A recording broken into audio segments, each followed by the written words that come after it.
It's time for Twit This Week in Tech. Soon to be Papa Alex Wilhelm is here. His wife's due any minute now. He may have to run away in the middle of the show. We'll see. Also, Ian Thompson from The Register, Connie Guglielmo, editor-in-chief of CNET. Lots to talk about. The FTC says, hold on to Microsoft's biggest acquisition ever. Elon Musk says, prosecute Fauci. China scraps its COVID testing and Apple celebrates.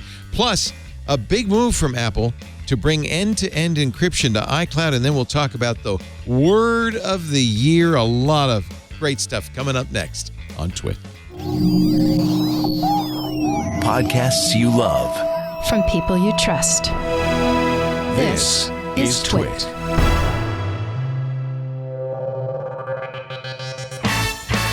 This is Twit, This Week in Tech, episode 905, recorded Sunday, December 11th, 2022, the last helicopter. This Week in Tech is brought to you by Mint Mobile. For a limited time, buy any 3-month Mint Mobile plan and get 3 more months free by going to mintmobile.com/twit. And by ExpressVPN. Take yourself off the naughty list with the #1 rated VPN. Visit expressvpn.com/twit and get 3 extra months of ExpressVPN for free with a 1-year package. And by ZipRecruiter. ZipRecruiter can fill any job you're hiring for this holiday season. 4 out of 5 ZipRecruiter employers get a quality candidate within the first day. Try it free at ZipRecruiter.com/twit. And by Wealthfront. Visit wealthfront.com/twit to get started and get your free $50 bonus with an initial deposit of $500. That's wealthfront.com/twit.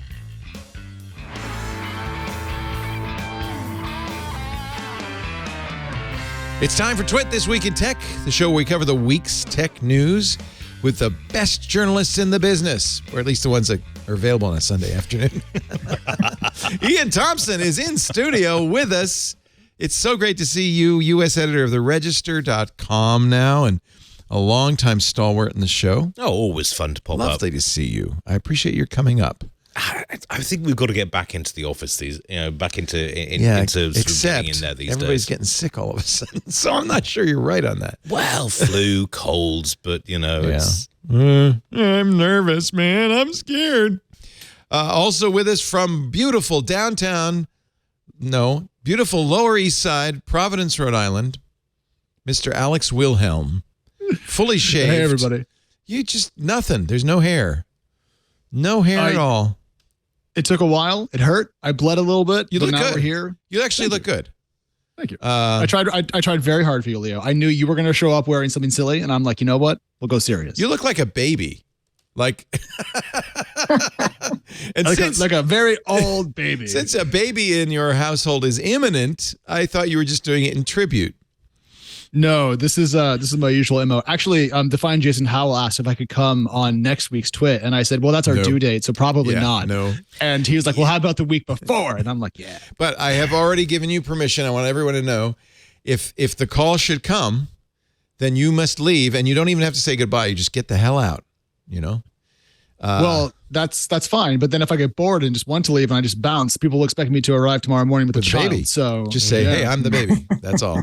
The one piece of advice my dad gave me if I ever had kids was, when it comes time to go and welcome the new version in, bring sandwiches, because everyone's going to be hungry. It takes a while, and everybody's going to be hungry. That's Connie Guglielmo. Good to see you, Connie, editor-in-chief of CNET. The only person who has any right to speak about having babies in this panel. True. I might submit. All right. Great two kids. Yes. Yeah. My wife and every woman I know who's had a child gets mad when guys talk about the experience of birth, because we're bystanders. Absolutely. It's like breakfast. You have an important role to play. Well, sandwiches. Pastries, that's basically it. Coffee. I read somewhere, this is so stupid. I'm such a stupid new father. I read somewhere that miso soup was a good choice. So I brought a thermos of miso soup. I'm in a foreign country. And Jennifer said, "Get that! It's making me nauseous. Get that out of here." Wasn't a good idea. I also remember, this is how long ago it was, 30 years ago. I remember writing a HyperCard stack to time the contractions. And I realized later that was just my way of dealing with the anxiety. It was like, please tell me you didn't tell you. Jennifer, I told Jennifer, and she knew she was married to a nerd. And I said, well, if it hurts, just tell me, and I made it so you press the space bar, and it says. I'm amazed you're still alive. We didn't. No, we didn't get very far with that progress with that project. I got about 4 or 5 contractions in, and that was it. It was all over. All right, let us talk about the stuff that matters. The news. It's funny, on Wednesday, Paul Thurrott and I were talking on Windows Weekly, and we kind of came to the conclusion, well, there's a slight risk, with Lina Khan in there at FCC, there's a slight risk they could hinder the acquisition, the $70 billion acquisition of Activision Blizzard. The very next day, the FCC sues. They have decided to block it.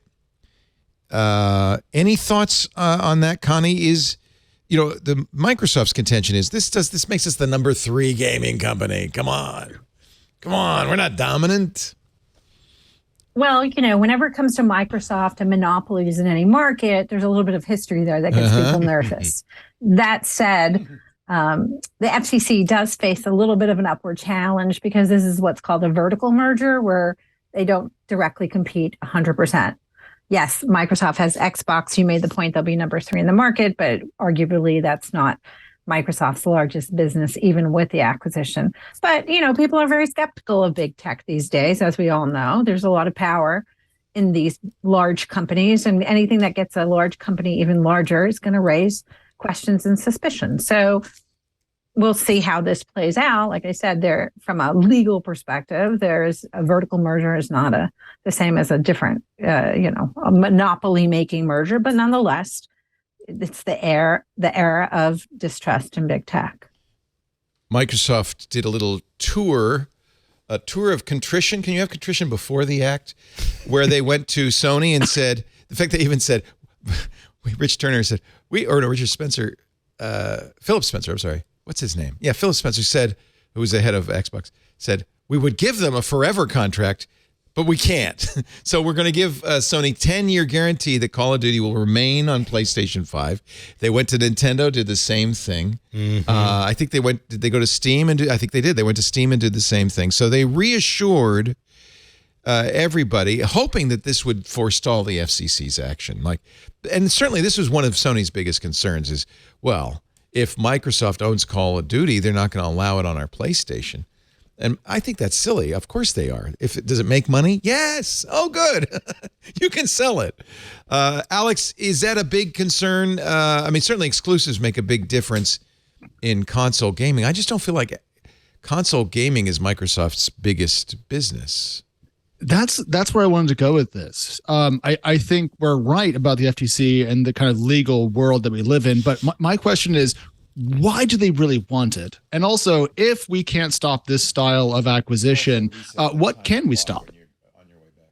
Yeah, well, and Lina Khan, who is the chair of the FCC, was also when she was a professor, was it Columbia? She was a very strong advocate of antitrust action. In fact, she wrote a thesis on Amazon, and by the way, a Brit as well, so thumbs up. But yeah, she's got the tech industry running scared at the moment because they're really gunning for this, and it's about time. We need some competition in the market. But why do they need it? Microsoft may become the number 3 gaming company with this, but keep in mind that between Xbox and PC, they at least support an enormous fraction of the gaming market, and they already make all the money in the world. What can someone really walk me through the positives of this deal for Microsoft? Because it seems to me that a lot of trouble over nothing. If they're not even going to get the exclusives out of it, what's the real draw? It's a lot of money, isn't it? $69 billion. It's the largest consumer tech acquisition in 2 years. It's like 1.5 Elons. Yeah, it's the biggest that Microsoft's ever done. It was bigger than their acquisition of LinkedIn. That's a lot of money to spend. I have to say that Microsoft has been a good steward of gaming. They bought Minecraft and have made it bigger and better than ever, right? Well, okay, I don't play it, but I mean, have they developed it much? Oh, yeah, quite a bit. Oh, okay, yeah, great. They put a lot into it. So you were saying that Connie, this doesn't end with the FTC. They now have to go to court. That's right. That's right. And look, to your question about why do they want it? Where else are they going to put their money? They're an enterprise cloud maker. They have a business audience. That's where they make the bulk of their money, and they have failed dismally at almost every consumer play they've ever made in the marketplace. We've gone through 2 years of a pandemic where people in lockdown, guess what, want to play a lot of games. And fortunately, or hopefully, we're getting out of that pandemic mindset, current caseloads aside. But, Microsoft is looking at the long game in the future. They need to win over a larger audience, younger audience, diversify their revenue. It's the same story, blah, blah, blah, blah, when they go look at anything else. Gaming has had a lot of potential. Just recently, although now it's a little bit sluggish. I know we might talk about esports and that whole world, but what are they going to do? Go buy a social media network? I mean, they're looking at opportunities and places that have affinities with things that they're working on. So it's, at the end of the day, a business decision. But okay, go ahead, Alex. Connie, if they have so much money, they're going to drop 70B on one gaming company. Why not do the world a favor and bring back Windows Phone with that $70 billion? Oh, wouldn't that be? No, you're being facetious. But is that you know a favor? No, that would be a favor. This week. That would be a favor. I agree with you. Who was talking about it? I was seeing some chatter about it this week, but it was just like Windows Phone was such a dire operating system. No, it was okay. Wait a minute. Hold on. Whoa, no. It was a great operating No, system. I'm sorry. You It can't failed. build a mobile operating system and then do an upgrade and say, right, everything else is now junk. We're not going to support it. This was Don't Obama get mad at his about worst. Windows Phone 7.5 Mango update or whatever the hell it was will live in infamy. Live tiles were smart. I'm really tired of Live iOS. tiles were smart, yeah. And we need Zune. competition. This is right now the biggest problem going on right now. Hang on, Alex, did you just say Zune? Yes, I owned a Zune. I purchased the Zune You've pass. just I'm ruined your I'm sorry, credibility, we've been friends for so long, but It I'm not wasn't sure I can brown, was cope it, with Alex? this. Was it a brown Zune? I had the black Zune Okay. with the blue trim, and I will tell you this: when I was working on a farm, the Zune could get me through a 12 or 13-hour shift driving harvesters on one charge. And at the time, my iPod couldn't do that. And so the Zune saved my bacon when I really needed it. I have to say, this was the last Zune. The Zune HD was actually really, really good. They finally got it right at the end. But this was the same problem with Windows solid state and Phone. all The Nokia phones were absolutely fantastic. Amazing amazing what cameras. operating system? Running Windows Phone. Thank you. But then they bought Nokia, destroyed the company, gave up on it. And if they're going to come back in again, it's got to be good. I don't think they're going to. I don't think there's a chance in hell they're coming back to phones. But I would say this. First of all, they probably, unfortunately, would use Android because the real problem with Windows Phone was they couldn't get the developers to support it and the phone companies to support it. If you don't put it in the store on the front desk as somebody's walking in, nobody's going to ever buy it. It was the same with the Palm Pre, yeah. And so they didn't get the support they needed to make it a success. And next, if Microsoft does a phone, in fact, they do one. They don't like to call it that, but the Duo is a phone and it's running Android, which is disappointing. I agree with you 100%. Talk about, go ahead, Connie. What is Microsoft buying? They're trying to buy audience. They're trying to buy a customer base. They're trying to buy developers, right? And that's what Activision potentially gives them, right? It doesn't give them a great corporate culture at Activision. That all needs to be cleaned up, obviously. But they're trying to buy growth in audiences and in communities and developers. Is it the smart move? I'm not going to say it's the smart move. They have a lot of money. Remember, once upon a time, they wanted to buy Yahoo for $49 billion, and I forget what year that was, and that would have been an incredible acquisition 15 years or 20 years ago, whenever that was. But, you have companies that are looking at paths ahead, and I'm not going to say that they're always making decisions in the best interest of what is the best technology, what's great, what do we want to bring to the marketplace. So, Okay, I love that. They bought GitHub, did very well with it. They've been good stewards there. Yep. Yeah, they brought Linux to Windows. In fact, are they good stewards at LinkedIn? That was their biggest acquisition. LinkedIn's not really developer focused though. It's more of a social But that was play. doing what Connie was just talking about, which is buying community, right? True. community. But what if instead of buying Activision, what if instead they bought Unity, which is public and very cheap right now because their stock price is falling off a cliff, and then they get the Unity engine, which powers most of the mobile gaming world, creating an avenue back to get developers on board on a mobile sense for Microsoft, bringing us back to Windows Phone. Wait, I didn't follow that. That is a long and a winding road, mate. I'll take your word for it. I just think that what we're seeing right now, this duopoly of Android and Apple, especially in the stores, the app stores, is not good. And Apple's facing a lot of heat because of that. Google's facing a lot of heat in the U.S. from Lina. In the EU. It would be the heat. The heat is off if Microsoft creates a competitive phone platform. I guess that's probably a non-starter. I think from a software perspective, it's incredibly difficult because, it's too late. For developers, it's too late back then. Yeah, I mean, you either go mass market for Android and get very little money, or you go niche for Apple and get a bit more money. But trying to create a third software ecosystem in the mobile phone sphere is going to be, you've got to have something absolutely killer to get people to change. In a way, maybe I could change the story. Microsoft has shown a lot of discipline that other companies lack. Gave up on phone quickly when it realized it was. Look at how short-lived the Kin was. As soon as it realized the product wasn't going anywhere, it gave up. It gave up on Cortana, and now Amazon and Google are stuck with a very expensive voice assistants that they have an incredibly hard time to monetize. Clearly, Microsoft realized that early on. Maybe they're showing good corporate discipline. But you raise an interesting question, Connie, about culture. Because, yes, Activision Blizzard has a horrific culture with harassment, but so does Microsoft. Microsoft last week, there was a report released about Microsoft's lack of attention to complaints from female executives about advances from Bill Gates and others. They've had a similarly bad corporate culture. So, I mean, this maybe not quite as bad as Activision. Activision was horrible. But yeah, this is a problem at tech companies in general, right? The lack of advancement of women. So I guess they're smart enough to put widgets together, but they can't figure out how to promote half of the gender in the world. So that's another conversation for another day. Well, maybe not another day. It's a good conversation. I did a story about this earlier in the month because after 47 years, Microsoft finally released its first sexual harassment report. They were forced to do it. Yeah. I mean, I spoke to Katie Mazouras about this, and she was just like, well, it only took nearly half a century. It's just... And one of the things that came out was that there were many cases where they just ignored the complaints and particularly with the highest level executives, did not come out well for Bill Gates. No, well, I mean, we kind of knew that. He has a record, but I mean, this goes across pretty much every Silicon Valley firm as far as I can see. Well, that's the interesting question. Yeah, it's just how it is in Silicon Valley, and it shouldn't be.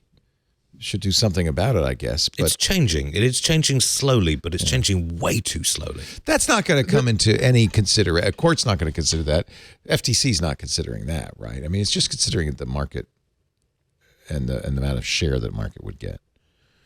Yeah, I'm still not sold on the deal, but I do think that Lina Khan flexing her muscles here is indicative of what we expected from her when she got the job. See, I feel like it's almost performative. The politics these days is so performative. It's like not really necessarily there's a problem here, but I've got to say something because, I've got to show the flag. No, Leo, come on. If she didn't try to stop this, what's her point? And so if she did try to stop it, she's doing what she said she was going to do. I think you're going one level too cynical on this. I think we have a reform-minded person in the chair.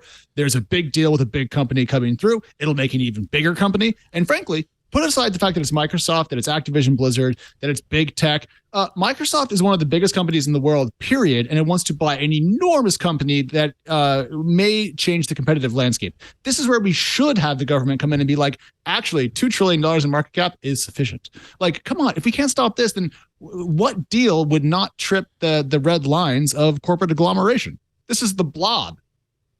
Okay. And I'm laughing at your comment, Leo, that politics these days is performative. These days, like what? Dude, wake up. All of a sudden, people are... Alex is right. She came in on a platform to look at big tech. That's literally what she came in and said. Yeah. And we talked about her background. And so it's like, oh, should anybody be surprised? I'm sorry. Like, no, big tech has gotten big. And the influence that it has over our lives, if you were uncertain about it before, certainly living through the pandemic, has convinced you that these companies have a lot of power, have a lot of influence, have a lot of sway in your life. And it's all well and good until something happens that annoys you or inconveniences you, or you realize, wait a minute, that's not fair, right? And so, I mean, we can talk about what's happening with Twitter and the fate of democracy, but Microsoft is a very, very large company. They want to get bigger because their whole rationale is not the betterment of humanity, it's the betterment of profit. And they're looking for audience and people and opportunity. And why don't they buy Unity? Because they're also looking for scale. How fast can we do it? Ouch. Brutal. I used to talk to the Unity CFO after earnings, and then they stopped asking when their stock price fell by like. It's Unreal Engine all the way, right? It's just done. That's why. Because Unreal, except for Apple, because Unreal Engine doesn't run on Apple because of Epic Apple. But yeah, well, Unity powers a big chunk of the mobile gaming world. I was joking a little bit earlier about that. Mobile. Yeah, mobile, and that's why I tried to connect it to Windows Phone earlier as a joke. But like, the market share is kind of divvied up. Thank you for explaining that joke. Sorry, I thought I had a more sophisticated audience. There is an issue. Meow. Did I just get subtweeted there? Oh, that hurts right in the ribs. Here's the problem. You guys are all in California, my state that I love. It's 2:30 in the afternoon there. It's dinner time here, and I'm going to get hungrier and get hungrier. Some food. Get a Snickers. I'm out in the shed, Leo. There's a snowstorm between me and the house. And your wife is rather large right now. And she would not bring me food because she's my spouse, not my servant. So, like, I'm just going to be hungry. You are a modern man. That's very damn right. Impressive. I aspire to be. I mean, good for you. Yeah. Politics is a little performative, yes. And I do worry a little bit about performative actions against big tech. Okay, maybe you should say, Activision, Microsoft, that's not a good idea. But look at all the state governments now banning TikTok. Oh, that's performative, isn't it? Yeah. It's useless. I mean, it really is. Tennessee now. South Dakota. Dakota, that was Kristi a Noem. huge problem in South Dakota. Maryland. Rural poverty, no broadband, the rest of it. But no, let's ban TikTok. And they aren't banning it for citizens. They're just banning it for state government because that's all they can do. But it's pure performative. Or maybe not. You know what? Probably the app shouldn't be on the phones of service members in the Pentagon. Shouldn't be on the phone of people with high-profile jobs and security issues. Okay, that's fine. Well, no, I mean, we've seen this before with things like fitness trackers, which exposed U.S. bases. We've had Strava. Yeah, we've had, apparently the U.S. government claims that they managed to send a Hellfire drone after an Al-Qaeda senior level up because somebody put a geotagged picture on social media. If you're in Al-Qaeda, don't use TikTok. Probably good idea not to use TikTok. So there are people who shouldn't use it, but for regular citizens, how much of a threat is it? There is a commissioner of the FCC who says it should be banned. He's Dr. Performative. If you talk to the FCC, but Mark Warner, Michael, right? Senator Mark Warner also says it should be banned. I mean, does everyone? This is why I worry. This is why I worry about coming down on big tech as a general principle, because we've gotten a lot of benefits from big tech. We survived. But Lee, are you ignoring why people are mentioning this and why we might not want TikTok on the mobile phones of government contractors or people in a position of power that affects our nuclear arsenal? It's because the Chinese government could be collecting data on the back end. We don't know what we don't know. How does that affect you and me and our everyday life? I don't know. Probably. Do you think TikTok is a hazard to you or your kids? Don't know. I don't know. Well, I can tell you there are some life every day. There's some American companies that are a hazard to you and your kids. Facebook. I mean, Fox News. It's all scale. Just because it's Chinese doesn't mean it's a hazard. Okay, out of interest, of the panelists here, who has TikTok on their personal phones? Oh no, I do. Yeah, I think so. I take it off every Okay. I'm the only one? So the Chinese missiles are going to hit me? No, I mean, I have it on a burner phone, but I won't have it on my personal Wow, you guys are paranoid. Hey, only the paranoid survive. I think instead, Leo, we're just aware of how information policy works with Chinese companies. No, I understand. And this is tech regulation in reverse. I understand. Care about, but what are they going to do with that information? Whatever they want. What? But what do they got? They know where I am. Maybe, no, I've turned off location services. What do they know? They don't know diddly. This app is not giving up much, and there are far worse apps you guys are using already. By the way, does this reassure you? TikTok has announced that Oracle will now be storing all U.S. citizens' data. Are you happy about that? No. Oh, yes, I trust Larry Oracle. Ellison, So, wait a minute, though. It's American. Well, no, but I mean, okay, we diss China for this, but let's face, under the Patriot Act, American companies are just as liable to hand over data to the government as Chinese companies are. So let's not be hypocritical about this. All hail the glorious leader. But I mean, it's one of those things that if you're dealing with a national software, then you have to accept. But I'm not happy about sending that data to China. Okay. I'm worried that it might be more xenophobia. It might be anti-Chinese sentiment as opposed to actual legitimate fear. Don't conflate criticism of a totalitarian government with dislike of the people it oppresses. No, of course not. And we're not saying that. Because clearly the issue is that the Chinese government can see everything. All they have to do is knock on the door and say, hey, TikTok, we want to see what's going on. Right. As can the American government with Gmail. And yeah. That's kind of my position is our privacy is being invaded by a lot of people. TikTok is the least of your worries. What are they going to do? If you're a Chinese national, overseas Chinese national, don't use TikTok. Of course not.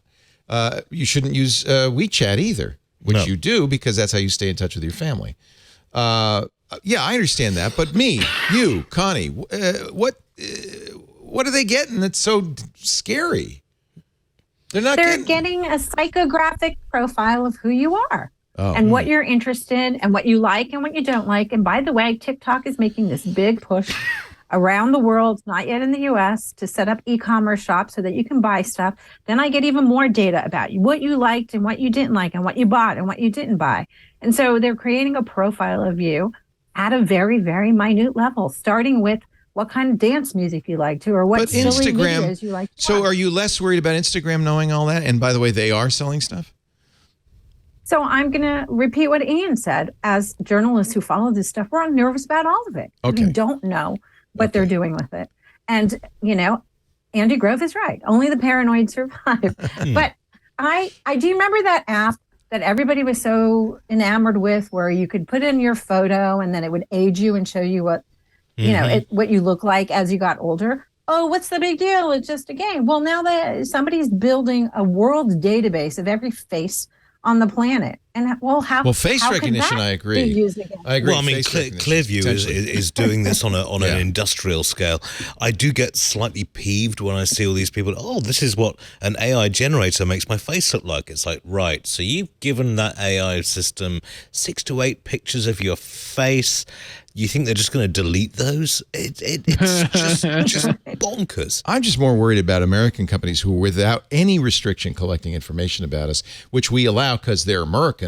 That seems to me as much of a danger, if not more. But the danger is they're going to try to sell you stuff. Leo, I'll compromise with you on this, and I'll say I'm worried about TikTok. I'm also worried about American companies, and I vote for stricter regulation on all of them. Yeah. And I think that we're so lagging behind the technology here with the regulatory structure. Which, to be clear, I know capitalism and it's important to have some free space at the frontiers and blah blah blah. But this stuff isn't new anymore, and we should have better rules about it. But this came up in my life because having a kid, and we're trying to think about how we can share pictures of her. Oh, get ready, baby! And the hospital will sell information about this birth. Yeah. And your child will be notified with a draft notice at the age of 18, thanks to the hospital. And at age 21, we'll start receiving mail saying, and now that you're 21, because everybody knows this is amazing. The hospital's been selling that information. I'm trying to think of a way to share pictures of the kiddo with our extended network without either giving the information to a major platform or making it publicly accessible? And the answer appears to be printing out photographs and mailing them. So I'm a little disappointed by how pervasive ad tech is. So somebody in our chat room, BurnTech, says, well, the reason this is a problem is because communism is going to do with the data different than what Instagram or other U.S. companies do with it. What is communism going to do with all that data? Oh my God! Have you been to China? I mean, seriously. Yes. The first time I went to China. Are you worried about religious persecution? No. It's when you go to China, you realize, they are communist in terms of state control. They're very capitalistic. When it comes to business, they're capitalistic and they're better at it than we are because they have fewer. Whoa, Alex, are you having a baby? Oh, okay. He doesn't like that. Oh, wait. No, I was just complaining. I didn't mean to cut you off. Now I feel terribly rude. I was just going to complain about your capitalism point in China. But please, Ian, keep going. No, all I'm saying is, they are hyper-capitalist, foot down on the floor all the way. It's amazing. Oh, it's amazing. Yeah. But shopping in China is quite an experience. But with, the communist state control over it. But in terms of business, they have far fewer safeguards than we have in the US in terms of dealing with data, dealing with they let Jack Ma do whatever he wanted until he became globally known and went against them. And then, of course, he's gone. Yeah. But so that's really the big sin in China is not selling as much as you can. The big sin is threatening state government in any way at all. In which case, you are absolutely screwed. Right. I want to move on. We got a lot to talk about. We have only about 3 or 4 hours to talk about it. No, I won't do that to you. It's so good to have all three of you. Thank you, Connie Guglielmo, for being here, editor-in-chief at CNET. Ian Thompson, U.S. editor. But that's in chief. Is there somebody higher than you in the U.S.? We have an editor-in-chief, but we're basically it's a flat. Honestly, hierarchy. it's a very it's a title. You have to have a title. But, it's kind of like the Chinese Politburo. No. I was going to say I'm curious. No, but it's a flat finish structure. That sentence. Everyone writes, edits, or sells. So, it's That's a what flat I'm saying. structure. Yeah. And, of course, Alex Wilhelm, who is, in fact, editor-in-chief of TechCrunch Plus. That's new, right? You stopped doing that, and now you're back doing that? Lux TechCrunch came back and then ended up helping outrun the subscription side of the site. So yeah, I've been doing this for a while, you were just a reporter at TechCrunch. Yeah. Now you're back. The manager again. They keep pulling you in. Once you've managed people once, people want you to keep doing it because managing people, as I'm sure Connie knows, is the funnest and most edifying thing. Oh God! It is one of those weird dichotomies about journalism. Is the better you get at it, the less they let you do that's it. That's the Peter principle. That's the Peter principle. People rise to their level of incompetence. And I have reached mine. Our show today brought to you by Ryan Reynolds. No, by Mint Mobile. Although I have to say Ryan Reynolds ads for Mint Mobile are fantastic. This holiday season, the best deal in wireless. Forget all those ads you're going to see. Gosh, I hate these ads where they get big celebrities and all these, personalities saying how great they are. And this is why I love Ryan. He says, no. We're just going to give you the best deal and spend the money. Forget the money we're spending on marketing, and we're going to give you the deal. Right now, when you switch to Mint Mobile, get this, and buy any 3-month plan, just add another 3 months for free. For free. The first company to sell premium wireless service online only, and that means they save. They not only buy cheap ads, they don't have stores. They don't waste money on a bunch of other stuff. They just sell online.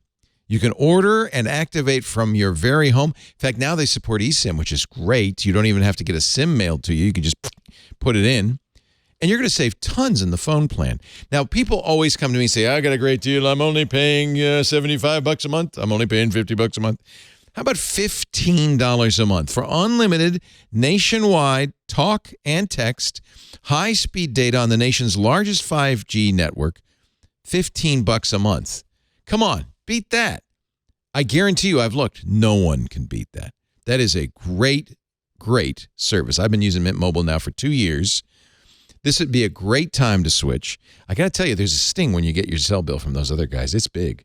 And it seems to get bigger. And there's all those hidden fees and, weird stuff they add to that.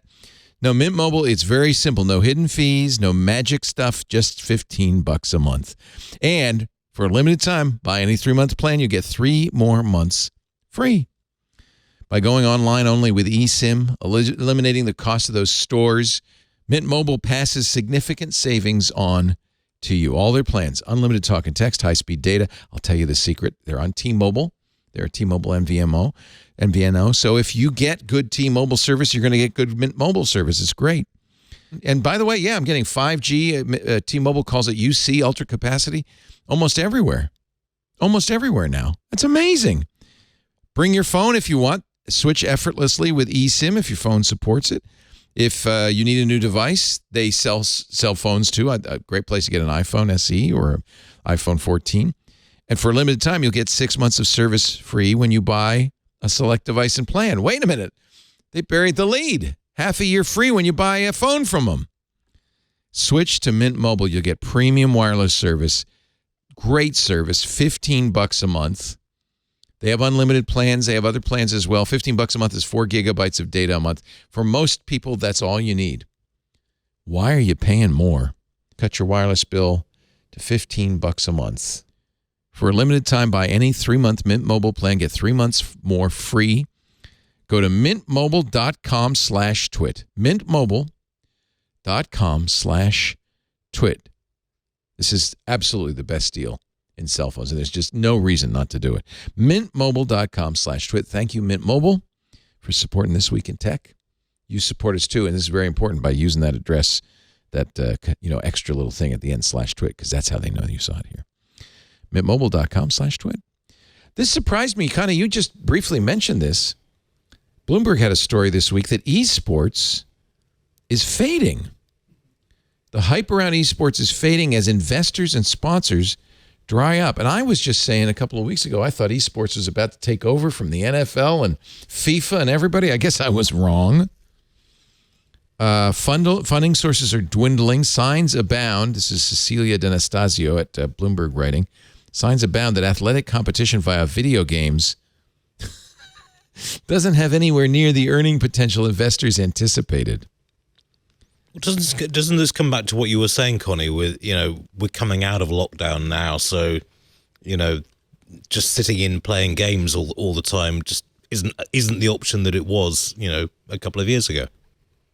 Well, I think people want to sit around and watch games, as everybody I know has been watching the World Cup this past week. But yes, I think the market is changing. But I also think one of the biggest changes is that the ad market is collapsing. And by that, I mean a lot of advertisers are concerned about inflation and the recession, whether we're in a recession or not in a recession, and they've pulled back their ad spend. And that is affecting everyone. All media companies are seeing a massive shortfall in ad spending because companies who have the dollars are very cautious. And that obviously affects this esports industry where advertising is going to be a big chunk of their revenue. So if you don't have money to invest and there's no growth, well, that causes a little bit of a problem no matter what business you're in.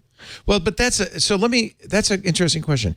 Isn't this just a part of the economic cycle? It's down now, but it'll come back. God, I hope so. It'll come back later, because we're seeing that too in podcast ad sales. I don't know. I mean, I think it's working in some regards. I mean, Alex and I are both, I'm not sure about Connor, but I mean, we're both Formula One fans, and we're down in the down season at the moment, and now esports is trying to take over. And you try watching some of these races, and it's nowhere near as much fun. But I always think, when I think of that, I think of how I enjoy cricket. I don't know the game, so I don't. Right? And I think to some degree, frankly, I found the same thing with soccer. I mean, that game between England and the U.S. that ended with nothing tie, that to me was like watching paint dry. But I recognize that's probably because I don't have the same, understanding of the sport. So maybe that's all that's missing in esports. Maybe you need to learn more about Dota 2. I think because it's virtual, you lose something. If it's not, I've tried watching esports racing, and there's not that, two cars bump together and the software, slows one down a bit and the rest of it, but it's not quite the same. I think the same with football, the same with probably, is there an esports baseball thing? But I mean, esports cricket, I can't imagine anything worse. But nobody's doing esports cricket. You're right. But esports baseball sounds like something that you have to do in hell. No. I think they're doing League of Legends. They're doing Dota 2. They're mostly doing MOBAs. They're doing games that are StarCraft, that are exciting to watch, that you can have a team. Alex, you're a fan, right? I'm an enormous esports fan, and I'm also not surprised that this is where we're ending up right now, because there was a boom of excitement in terms of what these teams might be worth, what these leagues might be able to put out, and it got ahead of the underlying strength of the industry. And so now we're seeing kind of the comeuppance of that. I agree that the adpocalypse that every single one of us in the publishing world is staring down, because publications are shutting down, everyone's worried about ad sales. Of course, it's going to impact esports. But really, I just think that people put a little bit more capital than the industry could properly digest into it. And now we're seeing that kind of shake out. It's a disappointment, but here's what I'll say. 10 years ago, if I had said, Leo, there's going to be League of Legends tournaments that regularly fill stadiums around the world, probably I would have been chuckled at and that would have been fine, but that's still happening. So the esports boom is still here. It's just not going to become the NFL 2.0 that people hoped for. But many things were a little bit overhyped in the last couple of years and have come down since. So I don't think this is a uniquely esports thing. I'll just say, bummer, you know. Do you think it'll come back? Is it because I mean, it's so funny because, and maybe this is just a side effect of the obsession with quarterly results and the way the stock market works, that it's always, what have you done for me lately? And there's no sense of long-term thinking. So it's down now, it's over. But it's normal for there to be ups and downs. All of tech is going down because there was such a high during COVID, and now it's recovering, probably not to the level even before COVID. I mean, if you look at stock prices, for the most part, they're still ahead of January 2020. So I feel like it's a short-sighted thing to say, oh, yeah, esports is over. Or is it? Is it, Connie, I mean, isn't this just part of the ups and downs? I mean, yeah, we're all, I'm sure CNET's ad sales is, I'm not going to put words in your mouth, but I know our ad sales are tightening. I think that's just, but I have a faith. Is it going to come back? Yeah, I have faith that it's going to come back. I mean, I was just listening to everything that you were saying about just the quarterly cycle and people looking for revenue. And somebody spent 7 years covering public companies at Bloomberg. Yes, people want profit now. Instant gratification takes too long. Yeah, so is it going to come back or not? Should it? I don't know the answer to that question because I am not an esports fan. All credit to you, Alex, for doing it. I like to go outside. But Whoa, this is good. The shots fired back and forth. I was going to apologize for taking a shot at Leo earlier, but now that I know the guns are out, I'm not going to. Okay. Everybody. Well, I'm just saying that because you're about to not go Everyone outside, calm down. No, you're right, Connie. Yeah. So that's good. I forget that you also cover business for a long time. So you've seen this business cycle before. And I have to tell you, I have become extremely cynical about business in the U.S. right now. Look, people want profits at all costs. And, this idea that we have to have so many billionaires and that is the aspirational goal of people coming out of school, not to build something amazing, but to become a billionaire. That's sad, that kind of worries me and makes me very, very sad. What are we looking at right now in the tech industry in general? We're looking at companies laying off tons of people. Is it because those people were doing a great job and the market has shrunk? No, it's part of the correction of those companies. They grew too fast. They're a little bit bloated. So they're taking an opportunity in the market to retrench, which is what every business does whenever there's a downturn in the economy. Does that mean that, some businesses are not going to suffer more than others? Of course, some businesses will go away because the business market will dry up for them. So it is definitely, we live in a very unforgiving, profit-driven world. I mean, look at what happened at Twitter. Let's save on, the single largest expense of any company is staff. So let's go into Twitter and eviscerate 50% of the team. Did they need to cut 50% of those people? Maybe. I don't know. I don't have the inside track on what everybody was doing at Twitter, but that there's a more reasonable way to do it than that. But this quest for the almighty dollar has really taken hold. And even, I'm going to get off my soapbox in just a second. I was watching a documentary not too long ago about Hershey, the guy who started Hershey Chocolate, and he set up his company town in Hershey, Pennsylvania, and, employed all of the people who actually also ran in town. And somebody he went out one day to the field and someone was showing him a tractor and said, look at this, we can now have these tractors and they'll do the work of 40 men. And it was the start of the Depression. And he said, park the tractors and hire the 40 people because it's more important that we keep those people's livelihood. Can you imagine any of our tech giants having that argument with themselves today? No. And so, yes, it is a quest for almighty dollar. The tech companies are the analog of the tractor seller in this story, right? They're selling the tractors. They want to take people out of the job market. Well, no, I mean, sorry, Alex. Sorry, Ian, please. No, after you, mate. Okay, I'll just say. Can you start hating each other like you hate me? Come on. No, being too friendly. Knock it off. He likes watching cars go fast. I like watching cars go fast. Therefore, we're brothers. You know what? You know what I'm doing in November of next year. What are you doing? Las Vegas F1. Oh, got my tickets. Got my hotel room. My word. Okay. I'm sorry. Race car fans. I'm going to have to mug you after the show. Excited. Sorry. We're going to be sitting in the stands that are over the Bellagio fountains, watching these cars. So is that like getting $1 million cars? Or yeah, these $1 million cars traveling down the strip at 200 miles an hour. I cannot wait.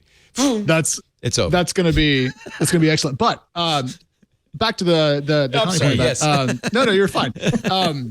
About tech companies and their approach to labor. If you go to a lot of these major tech companies back in the day, pre-COVID, a lot of their workers were essentially contracted out to third-party companies. So that way they didn't have to employ them and kind of pay them. This was the bus drivers, the people who... It still happens. Microsoft hires tons of contractors. Yeah, so they don't through a third-party company, so they don't have to pay them benefits and they don't have to deal with labor issues and so forth. And I think it's a disgrace, and I think it shows that American capitalism, which I'm still net positive in favor of, has some rot in it that we could exterminate. It depresses me how we treat people. And back to the esports point, it is cyclical, but I'll just say that I think it's going to be here forever, and it's not going to die. It'll just be a sad place for a couple of years and it'll come back. Do you think long term the real question is, so then long term, can esports truly be as engaging and as, I don't want to measure it in profit, but might as well profitable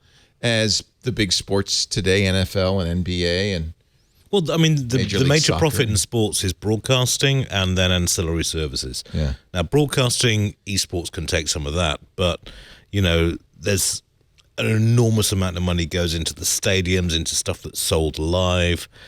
That's true. I mean, there are esports stadiums all over the country now. Yeah. Nice ones.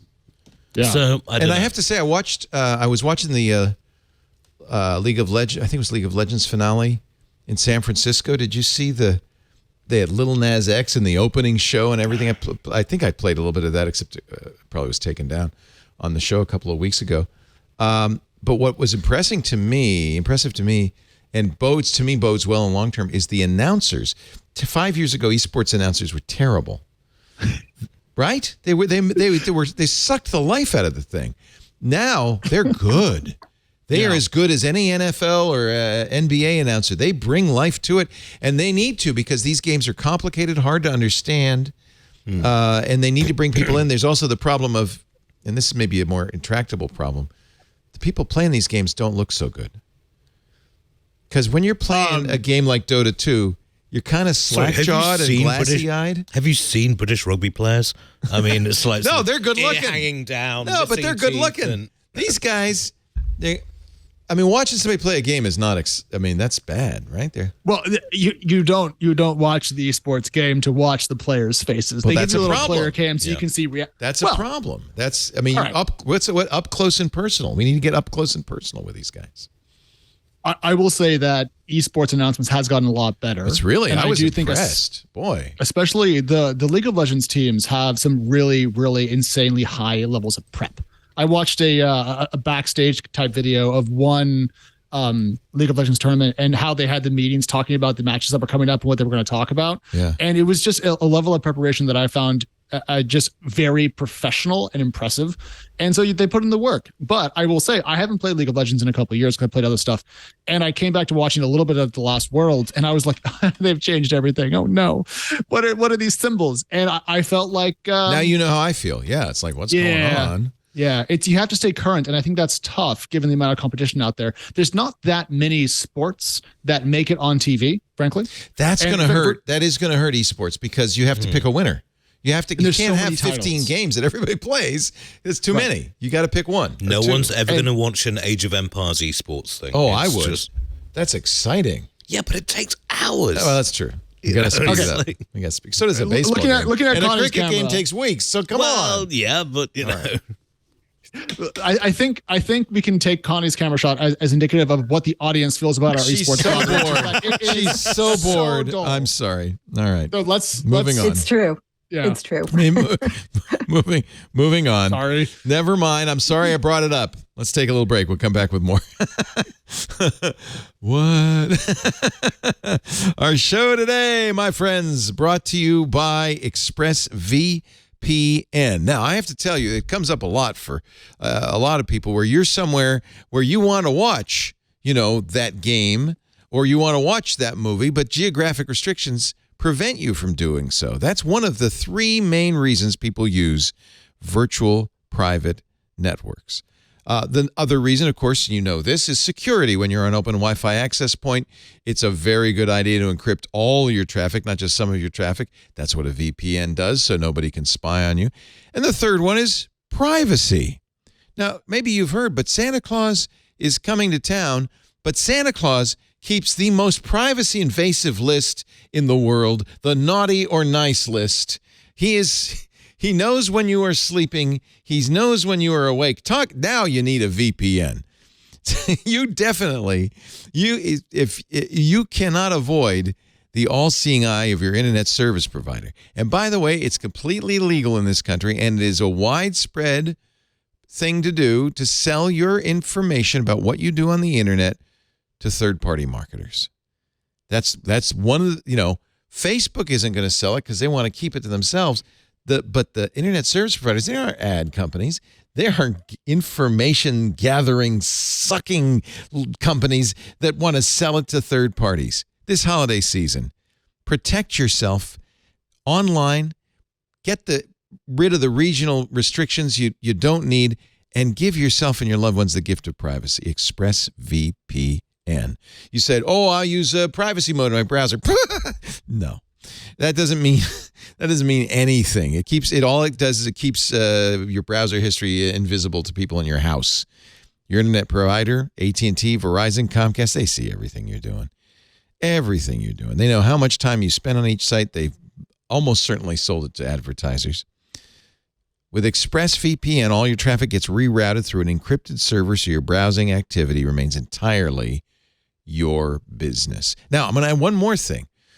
There are many VPNs to choose from. Why do I tell you use ExpressVPN? Why do I use it myself? Because you also have to worry about your privacy with a VPN provider. And a free VPN provider is not protecting your privacy. They're making money on you.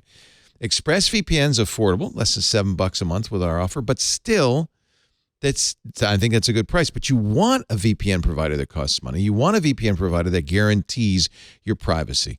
ExpressVPN is independently audited to make sure that they adhere to their privacy policy. The independent auditors also said that ExpressVPN's trusted server technology works as advertised. I love this. They went the extra mile. ExpressVPN actually writes open source software for their own use, the trusted server software, so that when you use the server, it spins up in RAM Sandbox, so it can't write to the hard drive. And as soon as you leave the server, it closes. You get your very own trusted server, and not a trace of your visit exists nowhere on the servers. They couldn't sell that information if they wanted to. They have actually taken the steps. Plus, they run a special Debian distribution for all their servers that gets completely wiped every day. So even if something got logged to the disk, it's gone by the next morning. We know this is true, not just from independent audits, but from governments, not ours, but governments with no-knock warrants who've taken these servers and said, there's nothing on it. It's so easy to use ExpressVPN as an app for everybody, every phone, every operating system. They even have ExpressVPN routers, or you can put it on your existing router. In some cases, you have to have a compatible router. And that's great because then you get a whole house protection. And ExpressVPN invests in there. This is the other reason why you want to use a ExpressVPN. They invest in their servers, so the speed is so good you will never feel like, oh, I don't want to use this, it's too slow. It's just as fast as your internet. They also, and this is a more technical thing, but they rotate their IP addresses. You may wonder, well, how do people know I'm on a VPN? Because those addresses get known, right? And so the BBC iPlayer says, well, I know that address, that's a VPN. If you rotate your IP addresses, if you have fresh IP addresses all the time, that doesn't happen.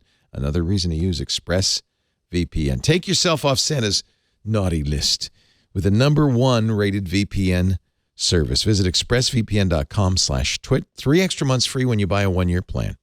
That'll get down below $7. I think that's a very good price. This is the one I use. expressvpn.com/twit. ExpressVPN. We thank you so much for supporting our show, and thank you for supporting the show by going to expressvpn.com/twit. You know what else you can do to support the show? You can join our club. I am meeting more and more Club Twit members. This is wonderful. I meet them in the Discord. I meet them in our Mastodon, on our Twit community. The club is $7 a month. It's $1 less than a blue check, which makes it a specially good deal. What do you get? You get ad-free versions of every show. You wouldn't even hear this ad. Ad-free versions of every show. You also get the Discord, which is the best darn community ever. And you get shows on the Twit Plus feed that we don't put out anywhere else, including Micah Sargent's Hands on Macintosh, Paul Thurrott's Hands on Windows, the Untitled Linux Show with Jonathan Bennett, Stacy's Book Club. We're going to do Project Hail Mary in January. The Giz Fizz with Dick D. Bartolo. There's a whole lot of great content on the Club Twit feed. Please, it helps us, just like everybody else. Recession is looming. But we feel like if you support us, then we know we can keep going. $7 a month, twit.tv/clubtwit. And let me tell you, this is a great gift for the holidays, for the geek in your life. We have a yearly plan that might be a nice gift. twit.tv/clubtwit. Thank you in advance. You're all on Twitter. Y'all on Twitter. Yep. So, Yep. It's our job to read. We I guess it's journalists. We watch the show. We'll watch how it goes. If you weren't a journalist, if you're just a normal person, you probably wouldn't even be on. You would have never been on Twitter. Probably. Yeah. Wow. I mean, it was. Trying to get normal people to use Twitter still is impossible. They're like, well, what would I post? And I'm like, I don't know, whatever you're thinking. They're like, yeah, pass. I'm not going to do that. It's kind of a valued thing though, because my parents aren't on Twitter. My sister isn't on Twitter, so it's like there. Facebook, still on it because it keeps me in contact with Europe. But with Twitter, you can just like, okay, no one else is going to read this in the family, so it's not going to come up the Christmas party. So yeah. What is so? I still don't understand why. I guess Elon did this because he had to, right? He had no choice. Courts were going to make him do it, so he just said, all right, fine. He didn't really want it. Now he's got it. And now he's burning it to the ground. It's 12 hours ago, that post he's starting to come out. He's starting to come out in public with his crazy QAnon beliefs. Well, no, but are you talking about the prosecute Fauci? My pronouns are prosecute Fauci. This is a unique tweet because it pisses people off in a variety of ways. You see, if you looking at prosecute the stuff he's done lately, Fauci for what? First of all, looking at the follow-on tweets, though, he's trying to portray this as. I'm just checking to see what the bots are. Oh, that's doing. what the nut jobs do.